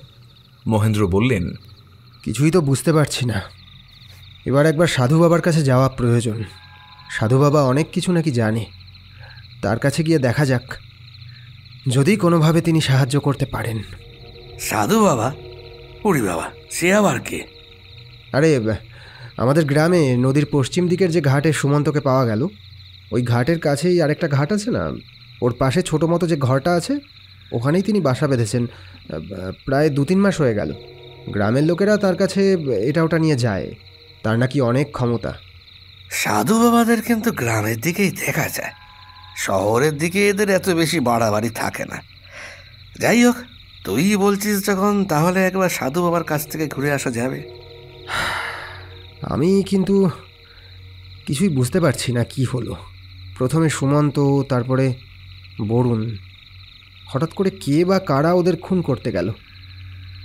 সুমন্ত কারোর সাথে কোনো ঝামেলা থাকে না, এখন তো শহরে গিয়েও কারোর সঙ্গে কোনো কিছুতেই থাকতো না, শুধু নিজের কাজ নিয়েই থাকতো। আর বরুণের মতো হাসি খুশি ছেলে, যে কিনা সবসময় সকলকে মাতিয়ে রাখতো, তার কিনা এমন বিভৎস মৃত্যু। আমি ভাবতে পারছি না কিচ্ছু। কুমুদিনী আর সাবিত্রী সে সময় এই ঘরে এসে ঢুকেছিল। মহেন্দ্রর স্ত্রী মাধবী প্রায় গোটা দিন পুজোর সমস্ত কাজ নিয়ে থাকে। এ সময় সে সেখানেই ছিল। তাছাড়া আজ ষষ্ঠী, আজ তো পুজো শুরু হবে। যখন সকলেই এদিকে ব্যস্ত রয়েছে, তখন মাধবী পুজোর গোটা ব্যাপারটাই একা হাতে বাড়ির কাজের লোকেদের নিয়ে সামলে নিল। ঘরে ঢুকেই কুমুদিনী বলল, এবার তো আর ব্যাপারটাকে এমনি এমনি বলে ঠিক উড়িয়ে দেয়া যাচ্ছে না। গ্রামে পরপর দুজনকে কেউ খুন করলো, অথচ গ্রামের কেউ ব্যাপারটা কিছু বুঝতেই পারছে না। গ্রামটা কি এমন হয়ে গেছে নাকি কেউ কি আর কারো ব্যাপারে কোনো খোঁজও রাখে না?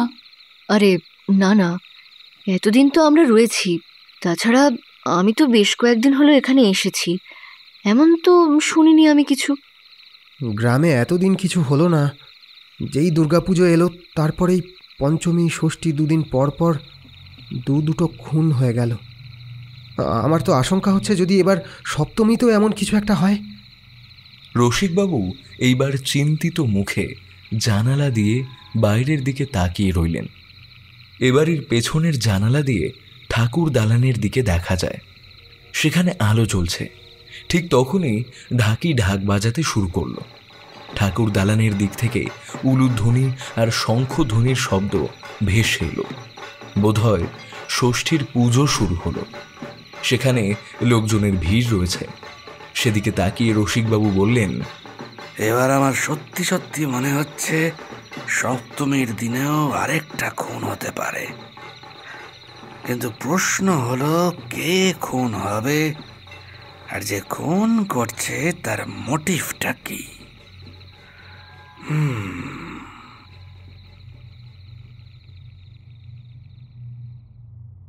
পরদিন তথা সপ্তমীর সকালে মহেন্দ্রর সঙ্গে রসিকবাবু গিয়ে পৌঁছলেন নদীর ঘাটের কাছে, সেই সাধু বাবার কাছে। মাঠের একপাশে একটা ছোট্ট কুঁড়ে ঘরের মতো বানানো হয়েছে। তার বাইরে সাধু বাবা বসে আছে, গায়ে লাল রঙের কাপড় জড়িয়ে রাখা, গলায়, হাতে, এমনকি কাঁধের থেকে একটু নিচে রুদ্রাক্ষ জড়িয়ে রাখা রয়েছে। চোখ বন্ধ করে সে বসে আছে। তার দুপাশে দুজন বসে, তাদের পরনেও লাল রঙের কাপড়। দেখে চেলা বলেই মনে হলো। একজন একটা মাটির পাত্রে কি যেন রেখে সামনে এগিয়ে দিয়েছিল। ওদের দেখতে পেয়ে তাদের মধ্যে একজন বলে উঠল, এখন বাবার সঙ্গে দেখা করার সময় হবে না, এখন বাবা ব্যস্ত রয়েছেন, ধ্যানে বসেছেন। আসলে আসলে গ্রামে একটা বিপদ শুরু হয়েছে। পরপর দুদিন দুজন পুজোর মধ্যেই মারা গেছে। তাই বাবার সাথে কথা বলে যদি এ ব্যাপারে... বাবা বিকেলের আগে কারোর সঙ্গে দেখা করবেন না, তখনই বাবা যা বুঝিয়ে দেওয়ার বুঝিয়ে দেবেন। তার আগে বাবার সঙ্গে কথা বলা যাবে না। তোমরা এখন আসতে পারো। রসিকবাবুর মনে হলো যদি মহেন্দ্রর বাবা বেঁচে থাকতো তাহলে ওদের এক্ষুনি এখান থেকে তাড়িয়ে দিত। তবে এখন জমিদার নামে থাকলেও জমিদারই নেই, তাই মহেন্দ্র বোধহয় মনে মনে রাগ করলেও মুখে কিছু বলতে পারবে না। আচ্ছা, সাধু বাবা এখন ঘুমাচ্ছেন মানে? এইভাবে বসে বসেই তিনি ঘুমন নাকি? রসিকবাবুর কথায় দুজনেই কটমট করে তাকায় তার দিকে। ওদের মধ্যে একজন একটু রোগা মতো, আর অন্যজনের চেহারা বেশ ভালো। সে কটমট করে রসিকবাবুর দিকে তাকিয়ে বলে, কি হলো, কি কথা কি কানে যায় না? বললাম তো, সাধু বাবা এখন ধ্যানে বসেছেন। এখন সাধু বাবা চান না কেউ তাকে বিরক্ত করুক। রসিকবাবু আরো কিছু বলতেন, তার আগেই মহেন্দ্র তাকে নিয়ে গেলেন। তার আগে রসিকবাবু ভালো করে কুঁড়ে ঘর এবং ওদের তিনজনকে দেখে নিলেন। আরে ঝামেলা বাড়িয়ে লাভ নেই, গ্রামের লোকেরা এদের বেশ মানে। এরা কিছু চায় না, যে যা দেয় তাতেই সন্তুষ্ট থাকে। সমস্যা হলো কি বলতো, সাধু বাবা কথা বলতে পারে না। সে ইশারায় সব কিছু বুঝিয়ে দেয়, আর তার চেলারাই তার হয়ে সমস্ত কাজকর্ম করে। কিন্তু সাধু বাবা কি সম্প্রতি এখানে এসেছেন? আমি জানতাম তুই এটাই বলবি। তোর পুলিশের মন। সাধু বাবারা এখানে এসেছে মাস 3 আগে। 3 মাস ধরে ওরা এখানেই রয়েছে। আরে এসবের মধ্যে ওদের কোনো হাত নেই। ওরা চাইলে তো এর আগেও এসব কিছু করতে পারতো। রসিকবাবু একবার পেছনে ঘুরে তাকিয়ে দেখলেন কুঁড়ে ঘরের দিকে, তারপর হাঁটতে হাঁটতে আবার এগিয়ে গেলেন নদীর দিকে। সপ্তমীর দিন দুপুরের দিকে থানা থেকে ইন্সপেক্টর অরুণাভ দত্ত এবং তার সঙ্গে আরও একজন এলেন পুলিশের জিপে করে। অরুণাভ দত্ত জানালেন দ্রুত পোস্টমর্টেমের ব্যবস্থা করা গেছে। তাই পোস্টমর্টেম করে জানা গেছে দুটো খুনের অস্ত্র কিন্তু আলাদা। তাছাড়া প্রথম খুনের সময় মৃতদেহের হাতে যে কাপড় পাওয়া গেছে সেটা সম্ভবত কোনো ধুতির অংশ। কাপড়টাতে আষ্টে গন্ধ ছিল। খুনি যদ্দূর মনে হয় কোনো জেলে মাঝি, আর তার ধুতির কাপড়টা খুব একটা ভালো ছিল না। তাই খুনের সময় ধস্তাধস্তি আর টানাটানিতে ছিঁড়ে গেছে। দ্বিতীয় খুনের ক্ষেত্রে এমন কোনো বিশেষ তথ্য তারা দিতে পারল না যাতে প্রমাণিত হয় যে অপরাধী কে। তবে পুলিশের কথা শুনে মনে হলো দুটো খুনের অপরাধী দুজন। রাতের বেলা ঘুমোতে যাওয়ার আগে রসিকবাবুকে কুমুদিনী প্রশ্ন করল, আচ্ছা, 2 দিন তো হয়ে গেল, কিছু বুঝতে পারলে না? ভয় করছে জানো, যদি আবার কালকে কোনো একটা খুন হয় তখন? কেন যে আমাদের পরিচিত লোক খুন হচ্ছে জানি না। তুমি দেখো, সুমন্তদা আর বরুণদা দুজনেই তো আমাদের পরিচিত লোক। না মানে আমি বলতে চাইছি, আমরা যখন এখানে ছিলাম তখন আমাদের মধ্যে তো একটা মানে সব কিছু করার ব্যাপার ছিল না একসঙ্গে।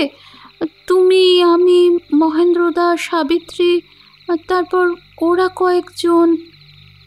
অনেকক্ষণ ধরে জানালার দিকে তাকিয়ে রসিকবাবু কিছু ভেবে চলেছিলেন। এইবার কুমুদিনীর কথা শুনে হঠাৎ করে বলে উঠলেন, আমরা সবসময় একসাথে থেকেই অনেক কিছুই করেছিলাম, তাই না? কিন্তু তোমরা মেয়েরা কিন্তু আমাদের সঙ্গে খুব একটা বেশি মিশতে না, ওই পুজোর দিনগুলো ছাড়া। পুজোর দিনগুলো তো নাচ গান নাটক এসব নিয়ে মেতে থাকতাম আমরা একসাথে। আর পুজোর দিনগুলোতেই তোমার কাছে আসার সুযোগ হতো আমার। তাছাড়া শহরের দিকে যেমন ছেলে মেয়েদের একটা ওই একসাথে মেশার বেশি প্রবণতা আছে, গ্রামের দিকে তেমনটা নেই। তবু তুমি ঠিকই বলেছ, সে সময় আমরা প্রায় সবাই একই বয়সের একটু কম বেশি ছিলাম। কিন্তু কুমু, তোমার কি মনে হচ্ছে তাহলে কেউ বেছে বেছে আমাদের ওই দলটাকেই টার্গেট করছে? কুমুদিনী কথাটা এমনি বলে ফেলেছিল, কিন্তু রসিকবাবু তার কথাটা ধরে ফেলতেই সে এবার বলল, আরে আমি আর অত ভেবে কিছু বলেছি নাকি? আমি তো এমনি বললাম, আমার মনে হলো তাই। কারণ সুমন্তদা, বরুণদা এরা সবাই তো এই গ্রামে এখনো একসঙ্গেই থাকতো। নিবারণদা আর মহেন্দ্রদা এখনো রয়েছে, আরও যারা ছিল তারা শহরে চলে গেছে। গ্রামে আমাদের দলের আর দু একজন ছাড়া এখন তো আর কেউই নেই। তার মানে কুমু, আজকে একটা খুন হলেও হতে পারে, কিন্তু কার খুন হবে? এবার আমি, মহেন্দ্র, নাকি আমাদের সময়ের অন্য কেউ? কিছু বুঝতে পারছি না। এমনভাবে এর আগে কোনো কেসে আমায় পড়তে হয়নি। কুমুদিনী এগিয়ে এলো রসিকবাবুর দিকে, তার পাশে বসে বলল, বেশি ভেবো না বুঝলে, আমার মনে হয় আমি ভুল ভাবছি। দেখো, তোমার হাতে তো আর সব কিছু নেই, তুমি তো গ্রামের সকলকে পাহারা দিতে পারবে না। তাছাড়া হতে পারে যে অন্য কোনো কারণে ওরা খুন হয়েছে। পুজোটা কোনো মতে কাটলেই এখান থেকে চলে যাব। পুজোর মণ্ডপে তো খুব বেশি গেলেও না, সারাদিন বাইরে বাইরে রইলে। এখন বরং শুয়ে পড়ো। কাল অষ্টমী, অষ্টমীর ভোগে কাল খিচুড়ি রান্না হবে। রসিকবাবু কিছু বলতে যাবে তার আগে মোবাইলটা বেজে উঠল। ফোনটা তুলে দেখতে পেলেন শ্রমিক ফোন করেছে। কি মনে হতে রসিকবাবু ফোনটা লাউড স্পিকারে দিলেন। ফোনের ও প্রান্ত থেকে ভেসে এলো শ্রমিকের কণ্ঠস্বর। আরে আপনার ব্যাপার কি বলুন তো? দুদিন ফোন করলাম, নেটওয়ার্ক লাগছে না, কোথায় রয়েছেন? হ্যাঁ, হ্যালো শ্রমিক স্যার। হ্যাঁ বলছি, এই আমি একটু গ্রামের দিকে এসেছি, মানে আমাদের নবীনপুরে পুজো কাটাতে। তা আপনাদের খবর কি স্যার? আর খবর কি, ওদিকে অয়নের সংবাদপত্রের কাজ, বুঝতেই তো পারছেন। আমার সঙ্গে অয়নের দেখা হয়ে ওঠেনি পুজোতে একদিনও। আপনি গ্রামে গিয়েও এদিকে সব খবর রাখছেন। সৃজা বলছিল মল্লিকাকে। চিন্তা করবেন না, সৃজাও ভালো আছে। মল্লিকা ওর হোস্টেলে দেখাও করে এসছে দুদিন। ওর নিয়মিত খোঁজ খবর রাখছে। বাই দ্য ওয়ে, আপনারা ভালো আছেন তো? আর বলবেন না স্যার, এই গ্রামেতেও দাম বলছি। ফোনে কথা বলতে বলতে রসিকবাবু বাইরের দিকে চলে গেলেন। বেশ কিছুক্ষণ কথা ভেসে আসতে লাগলো বাইরে থেকে। কুমুদিনী জানালার কাছে দাঁড়িয়ে বাইরের দিকে তাকিয়ে আছে। ঠাকুর দালানের কাছে তখন আলো জ্বলছে। মায়ের মূর্তিটা এখান থেকে অস্পষ্টভাবে দেখা যায়। বেশ কিছুক্ষণ আগে পর্যন্ত ঢাক বাঁধছিল, এখন চারপাশটা নিঃশব্দ। মায়ের গায়ে বেশ কিছু দামি গয়না আছে, তাই দুজন লোক সারা রাত সেখানে পাহারা দেবে। যদিও চুরি এইদিকে হয় না।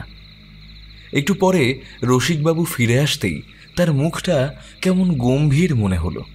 তিনি বললেন, আমার মনে হয় আমরা কিছু একটা ভুল করছি, বুঝলে? ভুলটা কেন হচ্ছে সেটা বুঝতে পারছি না। আমার মনে হয় খুনি একই জন। সে বারবার বিভিন্ন রূপে সামনে আসছে, কিন্তু কেন? সেই খুনের মোটিভটা কি? খুনির মোটিভটা আমরা ভালো করে লক্ষ্য করছি না মনে হয়। তার মানে কি বলতে চাইছো তুমি? খুনি কেন খুন করতে চাইছে?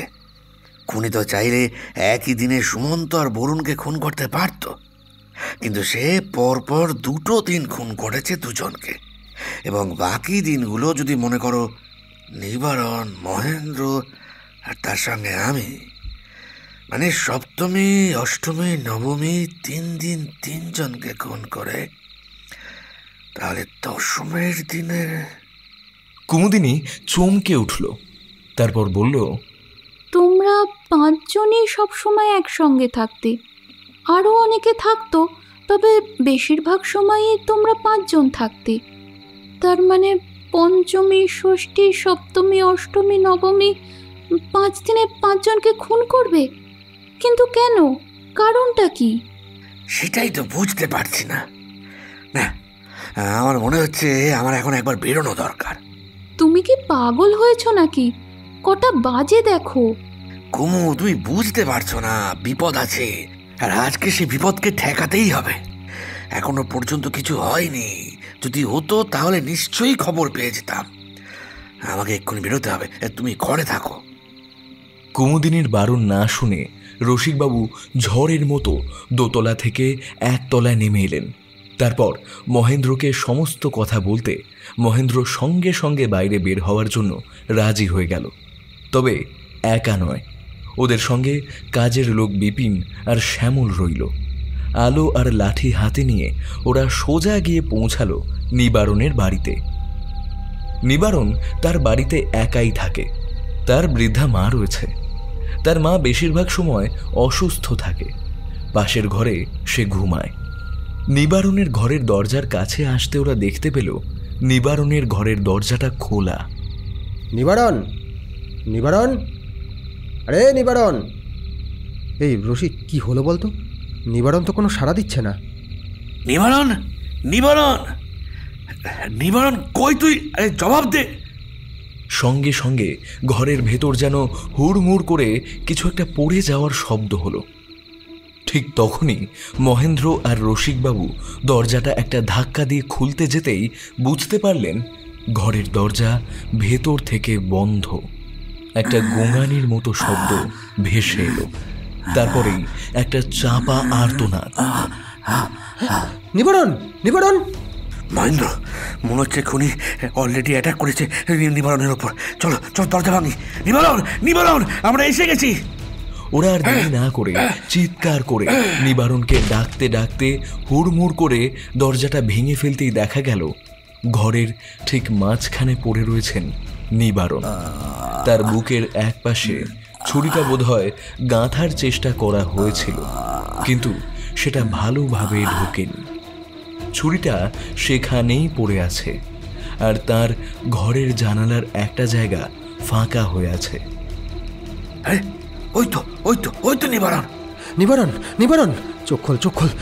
এই দেখ, এই দেখ, এই দেখ, আমরা এসে গেছি। তোর কিচ্ছু হবে না, তোর কিচ্ছু হবে না রে। তাড়াতাড়ি নিবারণকে তোলো, ডাক্তারের কাছে নিয়ে যেতে হবে। আমি এক্ষুনি আসছি। রসিকবাবু ঝড়ের গতিতে ঘর থেকে বাইরের দিকে বেরিয়ে বাড়ির পেছনের দিকে ফাঁকা জমির দিকে গেলেন। সেই দিকে এগিয়ে যেতেই মনে হলো জমির আলপথ ধরে কে যেন দৌড়ে এগিয়ে যাচ্ছে সামনের দিকে। রিভলভারটা বার করলেন কোমর থেকে, তারপর ছুটতে লাগলেন সেই দিকে। তবে দ্রুত গতিতে সামনের লোকটা এগোলেও রসিকবাবু কিন্তু সেই রকমভাবে ছুটতে পারছিলেন না।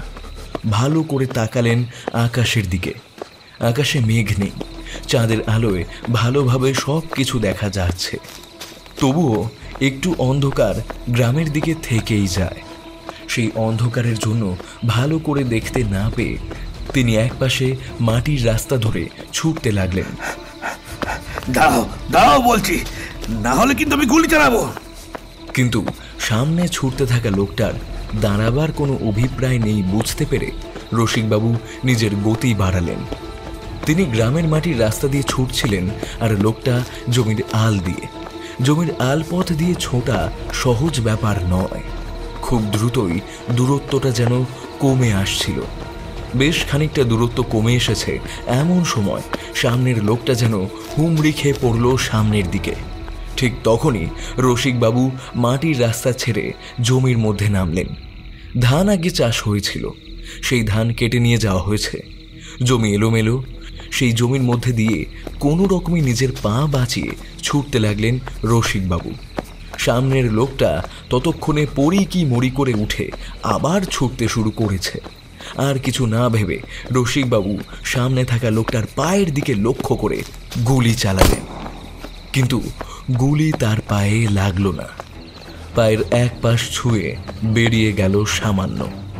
লোকটা একটা আর্তনাদ করে উঠে আবার ছুটতে লাগলো সামনের দিকে, কিন্তু রসিকবাবু ততক্ষণে হুমড়ি খেয়ে পড়েছেন মাটির উপরে। হাতে রিভলভার ছিটকে গেছে সামনের দিকে। সোনালি ফ্রেমের চশমাটা ছিটকে গিয়ে পড়ল। রসিকবাবু একটা প্রবল আক্রোশে নিজের হাত মুঠো করে জমিতে মেরে বলল, নিবারণে যদি কিছু হয় তাহলে তুমি যেই হও না কেন, তোমায় আমি ঠিক খুঁজে বার করবো, ঠিক খুঁজে বার করবো। নিবারণকে সেই রাতে নবীনপুরের ছোট হাসপাতালে নিয়ে যাওয়া হলো। হাসপাতাল বলতে একটা স্বাস্থ্য কেন্দ্র। কোনো রকমে সেখানে কিছুক্ষণ চিকিৎসা চালানোর পর তাকে পাঠিয়ে দেওয়া হলো বড় হাসপাতালে। নিবারণের সঙ্গে তখন যাওয়ার মতো কেউ ছিল না, তাই শ্যামল আর বিপিনকে পাঠানো হলো এবং তার সঙ্গে জমিদার বাড়ি থেকে আরেকজন মেয়ে মানুষ গেল। রসিকবাবু আর মহেন্দ্র গেলেন না অন্য একটা কারণে। সেই রাত্রেই বাড়ি ফিরে এসে রসিকবাবু মহেন্দ্রর সঙ্গে এই ব্যাপারে বেশ কিছুক্ষণ কথা বললেন। একটা ব্যাপার কিন্তু আমার মনে হয়েছে, আলো আঁধারিতে যে লোকটাকে আমি দৌড়াতে দেখেছিলাম তাকে যেন আমি চিনি। ব্যাপারটা আমি বোঝাতে পারবো না। লোকটাকে পেছন থেকে ওইভাবে ছুটতে দেখে মনে হয়েছে তাকে আমি চিনি। মানে ঠিক কিভাবে চিনি সেটা বলতে পারছি না। দেখ রসিক, আমার মনে হচ্ছে কাল কুমুদিনী যে কথাটা তোকে বলেছে সেটা ঠিক। কেউ না আমাদের উপরে আক্রমণ করতে চাইছে, ঠিক বেছে বেছে পরপর আমাদের মধ্যে তিনজনকে আক্রমণ করলো। তারপর বাকি রইল তুই আর আমি। কিন্তু কে করছে এইসব, আর কেনই বা করছে? সেই রাতে জমিদার বাড়ির প্রায় সকলেই জেগে কাটালো। নিচে বসার ঘরে মহেন্দ্র, সাবিত্রী, রসিকবাবু এবং মহেন্দ্রর স্ত্রী মাধবী সকলে প্রায় জেগে রইল। অনেক কথাবার্তার পর একসময় রসিকবাবুর একটা খটকা লাগলো। আমার কিন্তু একটা ব্যাপার মনে হচ্ছে, সমস্ত কিছুর সাথে কিছু একটা সম্পর্ক আছে, অথচ আমরা সেটা ভুলে যাচ্ছি। আমার যেন মনে পড়েও মনে পড়ছে না। কুমুদিনী বুঝতে পারল রসিকবাবু কিছু একটা বুঝতে পেরেছেন, কিন্তু ইচ্ছে করে বলছেন না। তাই বলল, তুমি যে কিছু বুঝতে পেরেছ সেটা আমি বুঝে গেছি, এখন নাটক না করে তাড়াতাড়ি বলো। সে কি কুমু, নবীনপুরে দুর্গাপূজায় নাটক করব না তেমন হয়েছে নাকি কোনো বছর? এত বছর পরে এলেও নাটক তো হবেই কুমু, নাটক তো হবেই।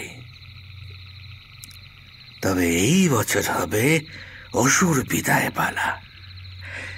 নাটকের শেষটুকু এখনই বলে দিচ্ছি না, তবে এইটুকু জেনে রাখো, আমি গুলি চালিয়েছিলাম ওই অসুরের পা লক্ষ্য করে, কিন্তু গুলিটা তার পায়ের কাছে ছুঁয়ে চলে গেছে।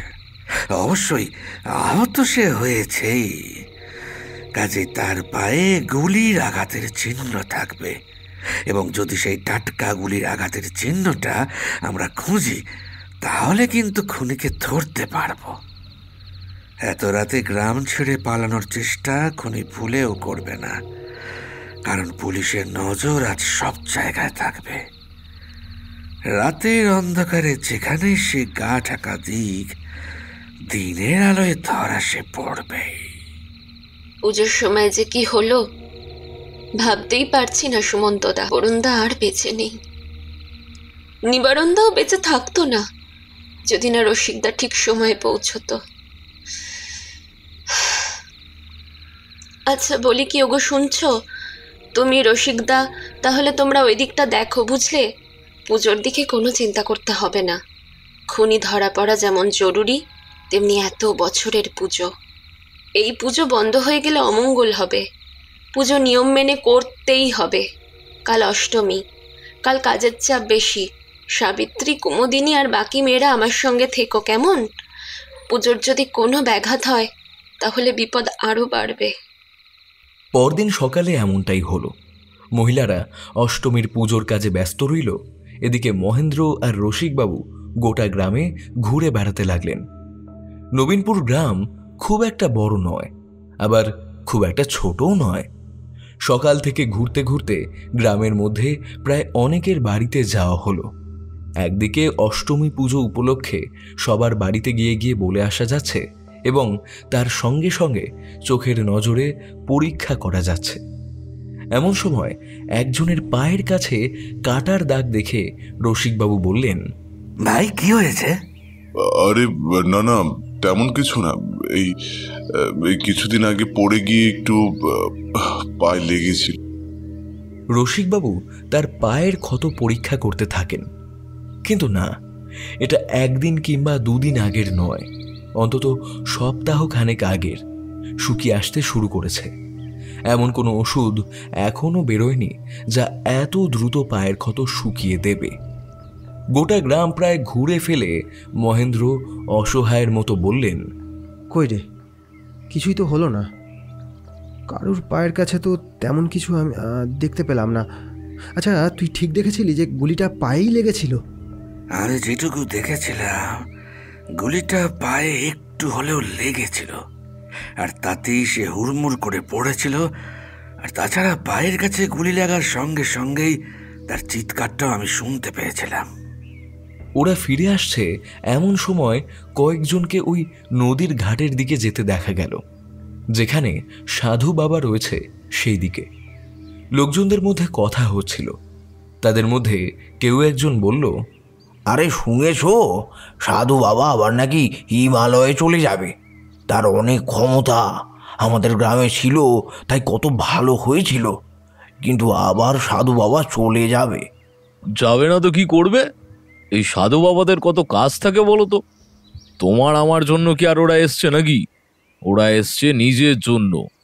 মাঝে মাঝে ওরা সমস্ত কিছু থেকে ছুটি নিয়ে কোথাও ঘুরতে আসে, তেমনই এসছিল। সাধু বাবার চেলা দুজন তো তাই বলল। শুনলি রসিক, সাধু বাবা চলে যাচ্ছেন। সাধু বাবা বোধহয় ভয় পেয়েছেন গ্রামে যা ব্যাপার হচ্ছে সেসব দেখে শুনে। হ্যাঁ, হিমালয় সিদ্ধ হোক আর যাই হোক না কেন, মৃত্যুকে তো সবাই ভয় পায়, তাই না রসিক? আরে আরে কি হলো, তুই এভাবে কি ভাবছিস? রসিকবাবু মন দিয়ে কিছু একটা ভাবছিলেন, তারপর বললেন, না কিছু না রে মহেন্দ্র, চল আমাদের একটা জায়গায় যেতে হবে, চল চল চল। প্রথমে থানা, তারপর সেখান থেকে থানার অফিসার এবং তার সঙ্গে আরও কয়েকজন কনস্টেবলকে নিয়ে রসিকবাবু ফিরলেন জমিদার বাড়িতে। ততক্ষণের জন্য মহেন্দ্রকে একটা কাজ দিয়ে গিয়েছিলেন। মহেন্দ্র সেই কাজটাই করছে। এদিকে অষ্টমী বলে গ্রামের বেশ কিছু লোকজন জড়ো হয়েছে জমিদার বাড়িতে। সন্ধ্যের দিকে ভোগ খাওয়ানো হবে, কিন্তু রসিকবাবুর যেন কাজের শেষ নেই। পুলিশ অফিসারদের জমিদার বাড়িতে এনে একটা ঘরে ঢুকিয়ে তাদের পোশাক বদল করা হলো। এমনকি পুলিশ অফিসার অরুণাভ দত্ত পোশাক বদলে বেরিয়ে এসে বললেন, আপনার কথাই কিন্তু কাজটা করছি, একটু দেখবেন স্যার, এদিক ওদিক যেন কিছু না হয়ে যায়। যা করবেন একটু সাবধানেই করবেন, কেমন? একদম চিন্তা করবেন না স্যার, আমার মনে হয় আমার ভুল হয়নি খুব একটা। তাড়াতাড়ি চলুন। আরেকবার ভেবে দেখ রসিক, তোদের যদি কোথাও ভুল হয়ে যায় তখন। এই দেবী পক্ষে আর কোনো ভুল হবে না রে মহেন্দ্র, আর কোনো ভুল হবে না। এবার অসুর জব্দ হবেই। তুই শুধু দেখিস দেবীর আরাধনায় যেন কোনো ভুল না হয়। অষ্টমী পুজোর ভোগের দিকটা তুই সামলা, আমি খুব তাড়াতাড়ি চলে আসবো। চলুন ইন্সপেক্টর। ওদিকে সাধুর কুটিরের সামনে বসে তার দুই চেলা কথা বলছিল নিজেদের মধ্যে।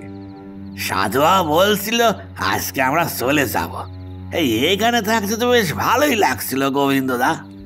বোকার মতো কথা বলিস না।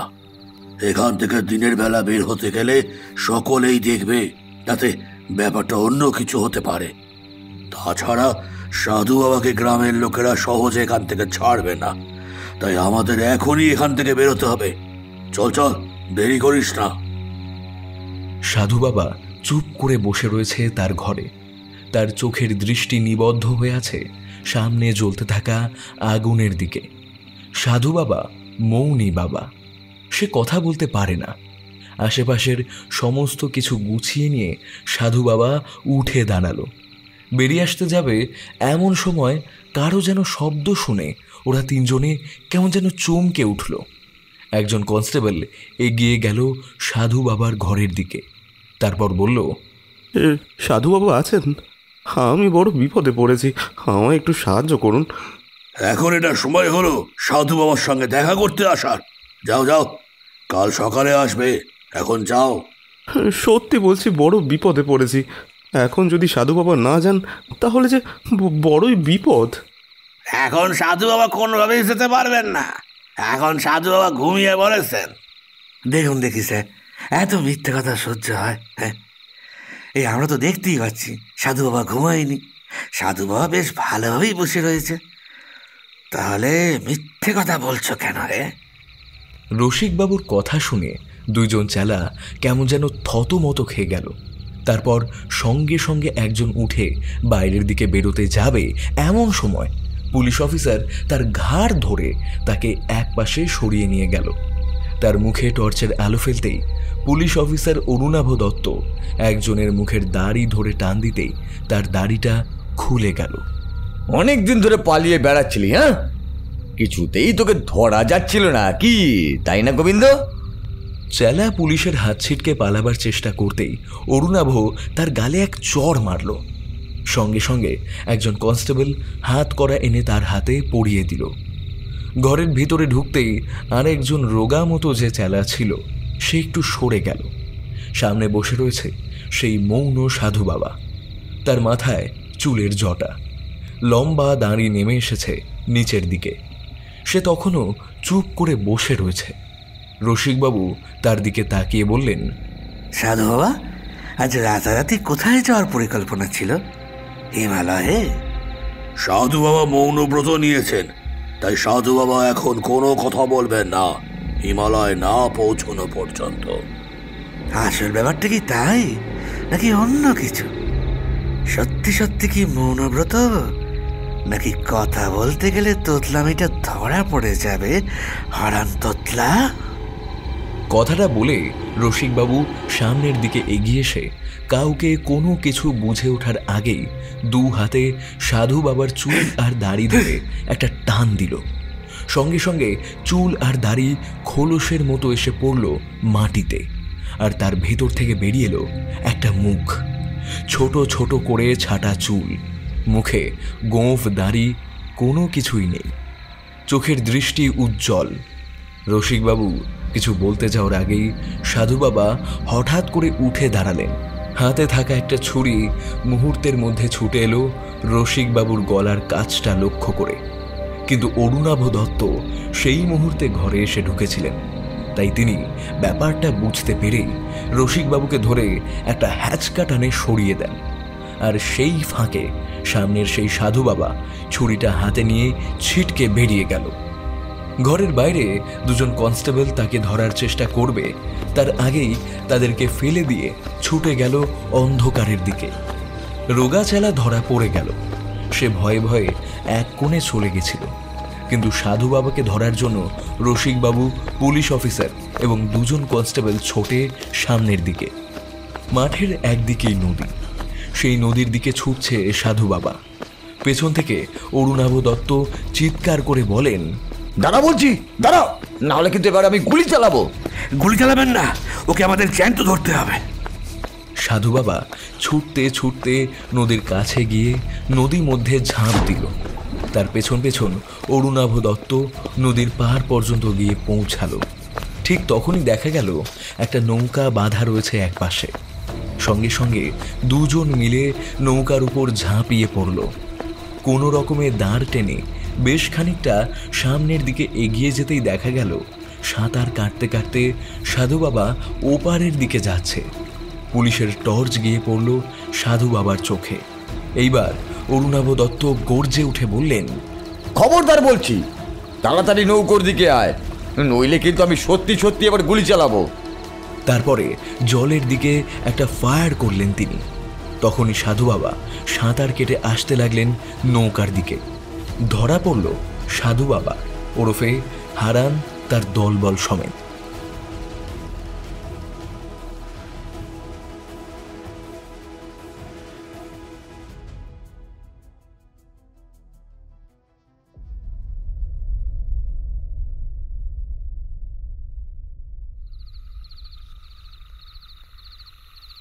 আমি তো ভাবতেই পারিনি এমন একটা ব্যাপার ঘটবে। কিন্তু হারানদা জেল খাটলো কবে, আর জেল থেকে পালালোই বা কবে? আচ্ছা রসিক, তুই যে আমাদের কাছ থেকে অনেক কিছু লুকিয়ে রাখছিলি সেটা বুঝতে পারছিলাম, কিন্তু তুই বুঝতে পারলি কি করে যে সাধু বাবাই আসলে হারান? এখন না, আগে ভোগের প্রসাদ খাবো, তারপর সব কথা বলবো। আরে এই নিবারণের খবর নিয়েছিলি? হ্যাঁ, নিবারণ তো এখন ভালোই আছে, খবর নিয়েছি। কিছুদিন বিশ্রাম করলেই ঠিক হয়ে যাবে। নিবারণদা ভালো আছে জেনে নিশ্চিন্ত হলাম। কিন্তু রসিকদা, তুমি গ্রামের পুলিশ বাহিনী নিয়ে যে এত কাণ্ড করলে, তার সব কিছু তো আমাদের জানা দরকার। ভোগের প্রসাদ খেয়ে নাও, তারপরেই না হয় সব কথা শুনবো। নিজের ঘরে গিয়ে রসিকবাবু পোশাক বদলে নিলেন। সোনালি ফ্রেমের চশমাটা কেমন যেন ঘষে গেছে। বাড়িতে ফিরে সেটা বদলে নিতে হবে। এখানকার দুর্গাপুজোয় সন্ধি পুজোর সময়টা বোধহয় রসিকবাবু মন দিয়ে পুজো দেখতে পারলেন। তারপর ভোগের প্রসাদ খেয়ে তারা সবাই মিলে গিয়ে বসল দোতলার একটা ঘরে। ঘরের মধ্যে আলো জ্বলছে। রসিকবাবু, কুমুদিনী, সাবিত্রী, মাধবী আর মহেন্দ্র বসে আছেন পাশাপাশি। প্রথম কথা বলে উঠলেন মাধবী। আচ্ছা রসিকদা, তুমি কি প্রথম থেকেই সন্দেহ করেছিলে যে মৌন সাধু বাবা অন্য কেউ নয়, এই গ্রামেরই একজন? প্রথমে সন্দেহ করিনি। তাছাড়া সাধু বাবা তার দলবল নিয়ে এসেছিল 3 মাস আগে। হঠাৎ করে তারা এতদিন পরে কেন কাউকে খুন করতে যাবে, এই একটা কারণেই তাদের দিক থেকে আমার সন্দেহের তীর সরে গিয়েছিল। কিন্তু সেদিন যখন নিবারণের বাড়ির পিছন থেকে কাউকে পালাতে দেখলাম এবং তাকে চেনা চেনা মনে হলো, তখনই আমার মনে খটকা লেগেছিল। তাছাড়া বরুণের মৃতদেহের পাশ থেকে আমি পেয়েছিলাম এক ধরনের সাদা চকের মতো একটা জিনিস। এই জিনিসটা সচরাচর গ্রামের দিকে দেখা সম্ভব নয়। মেকআপ আর্টিস্টদের কাছে এই ধরনের জিনিস থাকে। এই জিনিস দিয়ে সাদা গোঁফ কিংবা চুল তৈরি করা যায় অল্প সময়ের জন্য। তাছাড়া আরও একটা জিনিস পেয়েছিলাম, যেটা সচরাচর এমন একটা জায়গায় পাওয়ার কথা নয়, একটা চুল। তবে সেই চুলটা কিন্তু মাথার আসল চুল নয়। তবে তখন আমার কিছু মনে হয়নি। তবে পরে যখন গুলির আঘাতের চিহ্ন খুঁজতে গিয়ে গোটা গ্রাম খুঁজেও কাউকে খুঁজে পেলাম না যার মাথায় নকল চুল আছে, তখনই আমার সন্দেহ হয়েছিল। এবং তার সঙ্গে সঙ্গে প্রথম মৃতদেহের কাছে পাওয়া ধুতির কাপড় এবং দ্বিতীয় মৃতদেহের কাছে পাওয়া ওই চুল, সব কিছু মিলে একটা সন্দেহ হলো এমন কেউ রয়েছে যে হয়তো ছদ্মবেশ ধরে রয়েছে। কিন্তু সেটাই বা হয় কি করে? 3 মাস ধরে সাধু এবং তার 2 চেলা তো একই রকমভাবে রয়েছে।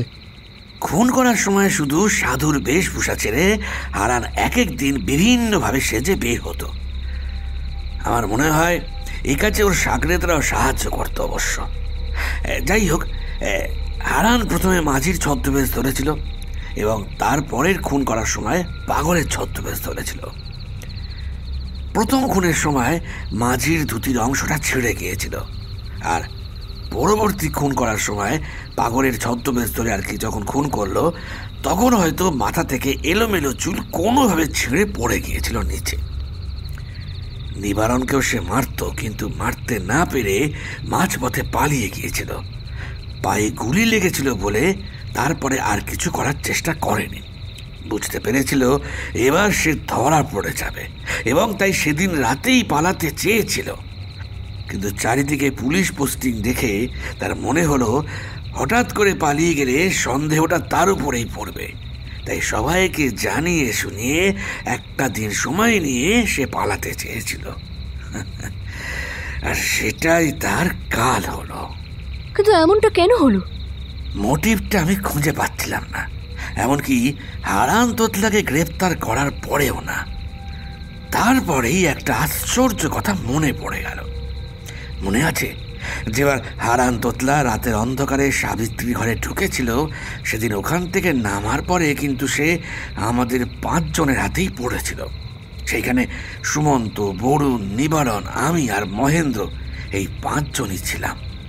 তারপরে কিন্তু বাকিরা এসেছিল, অর্থাৎ সেই সময় আমাদের 5 জনের জন্যই সে ধরা পড়ে এবং তাকে গ্রাম থেকে রীতিমতো মারধর খেয়ে গলা ধাক্কা পেয়ে চলে যেতে হয়। সেই থেকেই আমাদের উপর তার একটা আক্রোশ ছিল।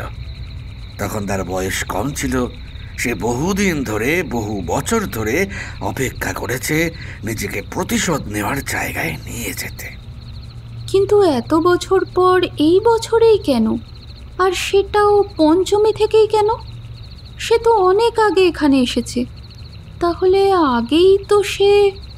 কুমুদিনীর কথা শেষ হওয়ার আগে সাবিত্রী বলল, এবার বুঝতে পেরেছি, কারণ সেই ঘটনাটা ঘটেছিল পুজোর পঞ্চমীর দিন। তাই পঞ্চমী থেকে সে এক এক করে সবাইকে মারবে বলে ভেবেছিল, কিন্তু রসিকদা বুদ্ধি করে তাকে ধরতে পারল। না হলে 2টো খুন এবং একজনকে খুন করার চেষ্টা করেও সে এখান থেকে পালিয়ে যেতে পারত। সত্যি বলছি, ওই সাধু বাবার উপরে আমাদের কারো কিন্তু কোনো সন্দেহ হয়নি। আর তাছাড়া সাধু বাবা মৌনব্রত অবলম্বন করেছিলেন বলেই আমরা জানতাম। কিন্তু সে যে হারান তোতলা আর কথা বলতে গেলেই যে তুতলে ফেলবে, এইটা আমাদের একবারের জন্যেও মাথায় আসেনি। আর এমন মেকআপ করেছিল যে বোঝাই যায়নি। থানায় গিয়ে পুলিশের সাহায্যে খবর নিয়ে আমি জানতে পেরেছিলাম হারান শহরে পালিয়ে গিয়ে অপরাধের জগতে জড়িয়ে পড়ে। তারপর খুন, দাঙ্গা এসবে জড়িয়ে শেষে ধরা পড়ে অনেক বছর জেল কাটে। কিছু মাস আগে হারান এবং তার 2 চেলা প্রায় একসঙ্গে জেল থেকে বেরিয়েছে।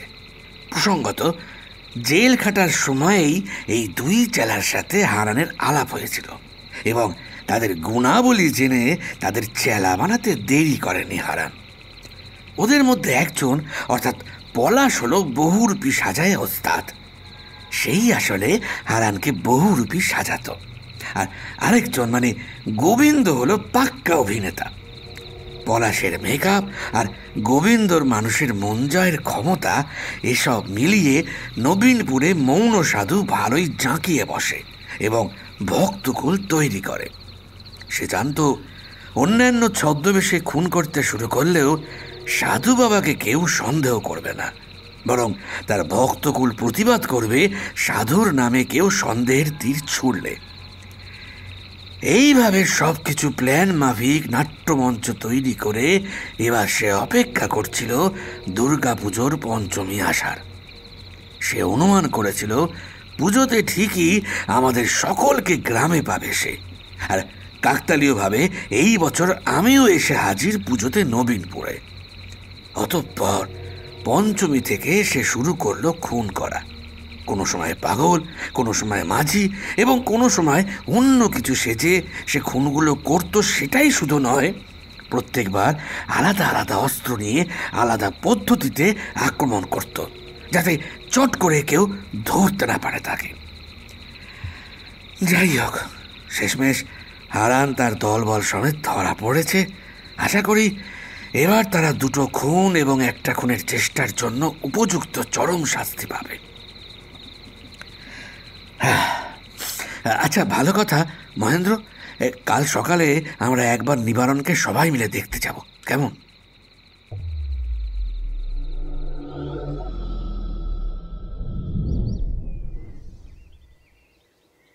নবমীর দিন সকালে ওরা সকলে মিলে নিবারণকে দেখতে গেল। নিবারণ একটু সুস্থ হয়েছিল। ওদের সবাইকে দেখে বলল, ওই দিন রাতের বেলা হঠাৎ কেউ দরজার উপর ধাক্কা দেয়। তাড়াতাড়ি দরজা খুলতেই দেখতে পেলাম একজন লোক যেন খুব কষ্ট পাচ্ছে ব্যথায়। এমনভাবে ঘরের মধ্যে হুড়মুড় করে এসে ঢুকলো, আমিও বারণ করতে পারলাম না। তাড়াতাড়ি ঘরের মধ্যে নিয়ে গিয়ে শোয়ালাম। তারপর মাকে ডাকতে গিয়ে দেখি মা ঘুমিয়ে পড়েছে। নিজেই দরজাটা বন্ধ করে দিয়ে এসে লোকটার জন্য জল নিয়ে গেলাম। জলটা দিতে যাব এমন সময় হঠাৎ করে লাফিয়ে উঠে লোকটা বুকের একপাশে ছুরিটা ঢোকাতে গেল। আমি তাকে ধাক্কা দিতে গেলাম, ছুরিটা এসে পড়ল বুকের এই পাশে, আর সঙ্গে সঙ্গে অন্য হাতে একটা ঘুষি চালালো আমার মুখ লক্ষ্য করে। তাতেই বোধহয় বেশ লেগেছিল। সঙ্গে সঙ্গে লোকটা উঠে গিয়ে দরজা বন্ধ করে দেয়, আর ঠিক তখনই বোধহয় তোরা চলে এসেছিলিস। ভাগ্যিস এসেছিলি, না হলে। আচ্ছা নিবারণ, যে তোর উপর আক্রমণ করেছিল তার মুখটা দেখতে পেয়েছিলি? হ্যাঁ, একটা অচেনা লোক, মুখে খোঁচা খোঁচা দাড়ি, মাথায় অল্প চুল, গালে একটা বড় আঁচিল ছিল। সকল কথা নিবারণকে খুলে বলতে সে অবাক হয়ে গেল। নবমীর গোটা পুজোটাই ওরা একসাথে কাটালো। সেদিন সন্ধ্যের দিকে ফোন এলো অয়নের। অয়ন বলল, কি ব্যাপার কি রসিকবাবু, পুজো কেমন কাটছে? তো ফিরছেন কবে? আর পুজো, এখানে এসে পঞ্চমী থেকে অষ্টমী তো রহস্যের সমাধান করতে করতে কেটে গেল স্যার। এখন কদিন থেকে তারপরে বাড়ি ফিরব। কি বলছেন? রহস্য আর আমরা নেই? আচ্ছা, ব্যাপারটা নিয়ে যদি একটা স্টোরি করতে চাই তাহলে আশা করি আপনি আপত্তি করবেন না। আচ্ছা, এখন রাখছি স্যার। এই নবমীর বিকেলে লুচি আর আলুর দম না খেলে ভালো লাগবে না। তাছাড়া রাতে আর জমিয়ে খাওয়া দাওয়া হবে। এই কটা দিন একদম খাওয়া দাওয়া করতে পারিনি স্যার। হ্যাঁ, আপনারা ভালো থাকবেন, রাখছি স্যার। ফোন রেখে রান্নাঘরের দিকে এগিয়ে গেলেন রসিকবাবু। তার মুখে সামান্য হাসি, তবে সেই হাসির পেছনে তার মুখটা সামান্য কালো হয়ে আছে বলেও মনে হলো এর আগে কেসের সমাধান করে তিনি বেশ খুশি হয়েছেন, তবে এইবারের কেসের সমাধান করে ঠিকঠাক খুশি হতে পারছেন না। কারণ তিনি এই গ্রামে থাকতে থাকতে দুটো খুন হয়েছে, আর সেই দুজনেই তার ছোটবেলার বন্ধু। কারো শরীর ও মনের উপর যে জোর খাটে না, সেটা যদি হারান 20 বছর আগেই বুঝত, তাহলে না 20 বছর আগে অমন ঘটনা ঘটত, আর না 20 বছর বাদে আবারও এমন ভয়ঙ্কর ঘটনাগুলো ঘটত। দেবীপক্ষে অশুভের বিনাশ হলেও প্রিয় বন্ধুদের হারানোর এই করুণ সুর রসিকবাবুর মনকে ভারাক্রান্ত করে তুলল। হারান ও তার দলবল যাতে নির্মমতম শাস্তি পায়, এটাই কামনা করলেন রসিকবাবু আজ দেবী দুর্গার কাছে। অপরাধের বিসর্জন হোক আর অপরাধীর চরম সাজা হোক, তবেই তো মিলবে প্রকৃত বিচার, সঠিক জাস্টিস।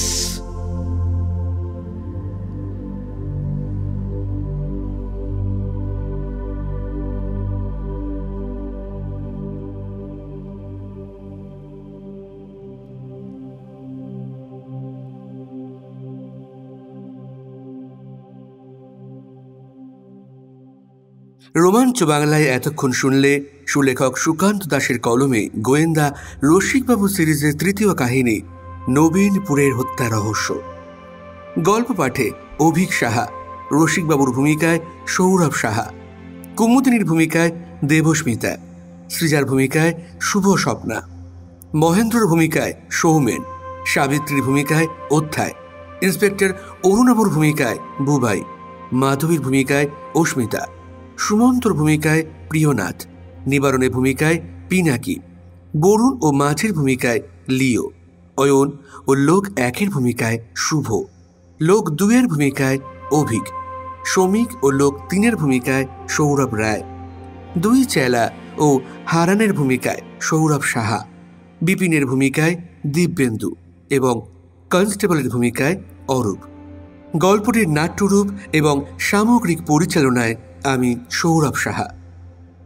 তাহলে আজকের মতো আসি বন্ধু, ভালো থেকো, সুস্থ থেকো, সকলকে ভালো রেখো। ফিরে আসছি খুব শিগগিরই তোমার মনের মতো আরও একটি গল্প নিয়ে।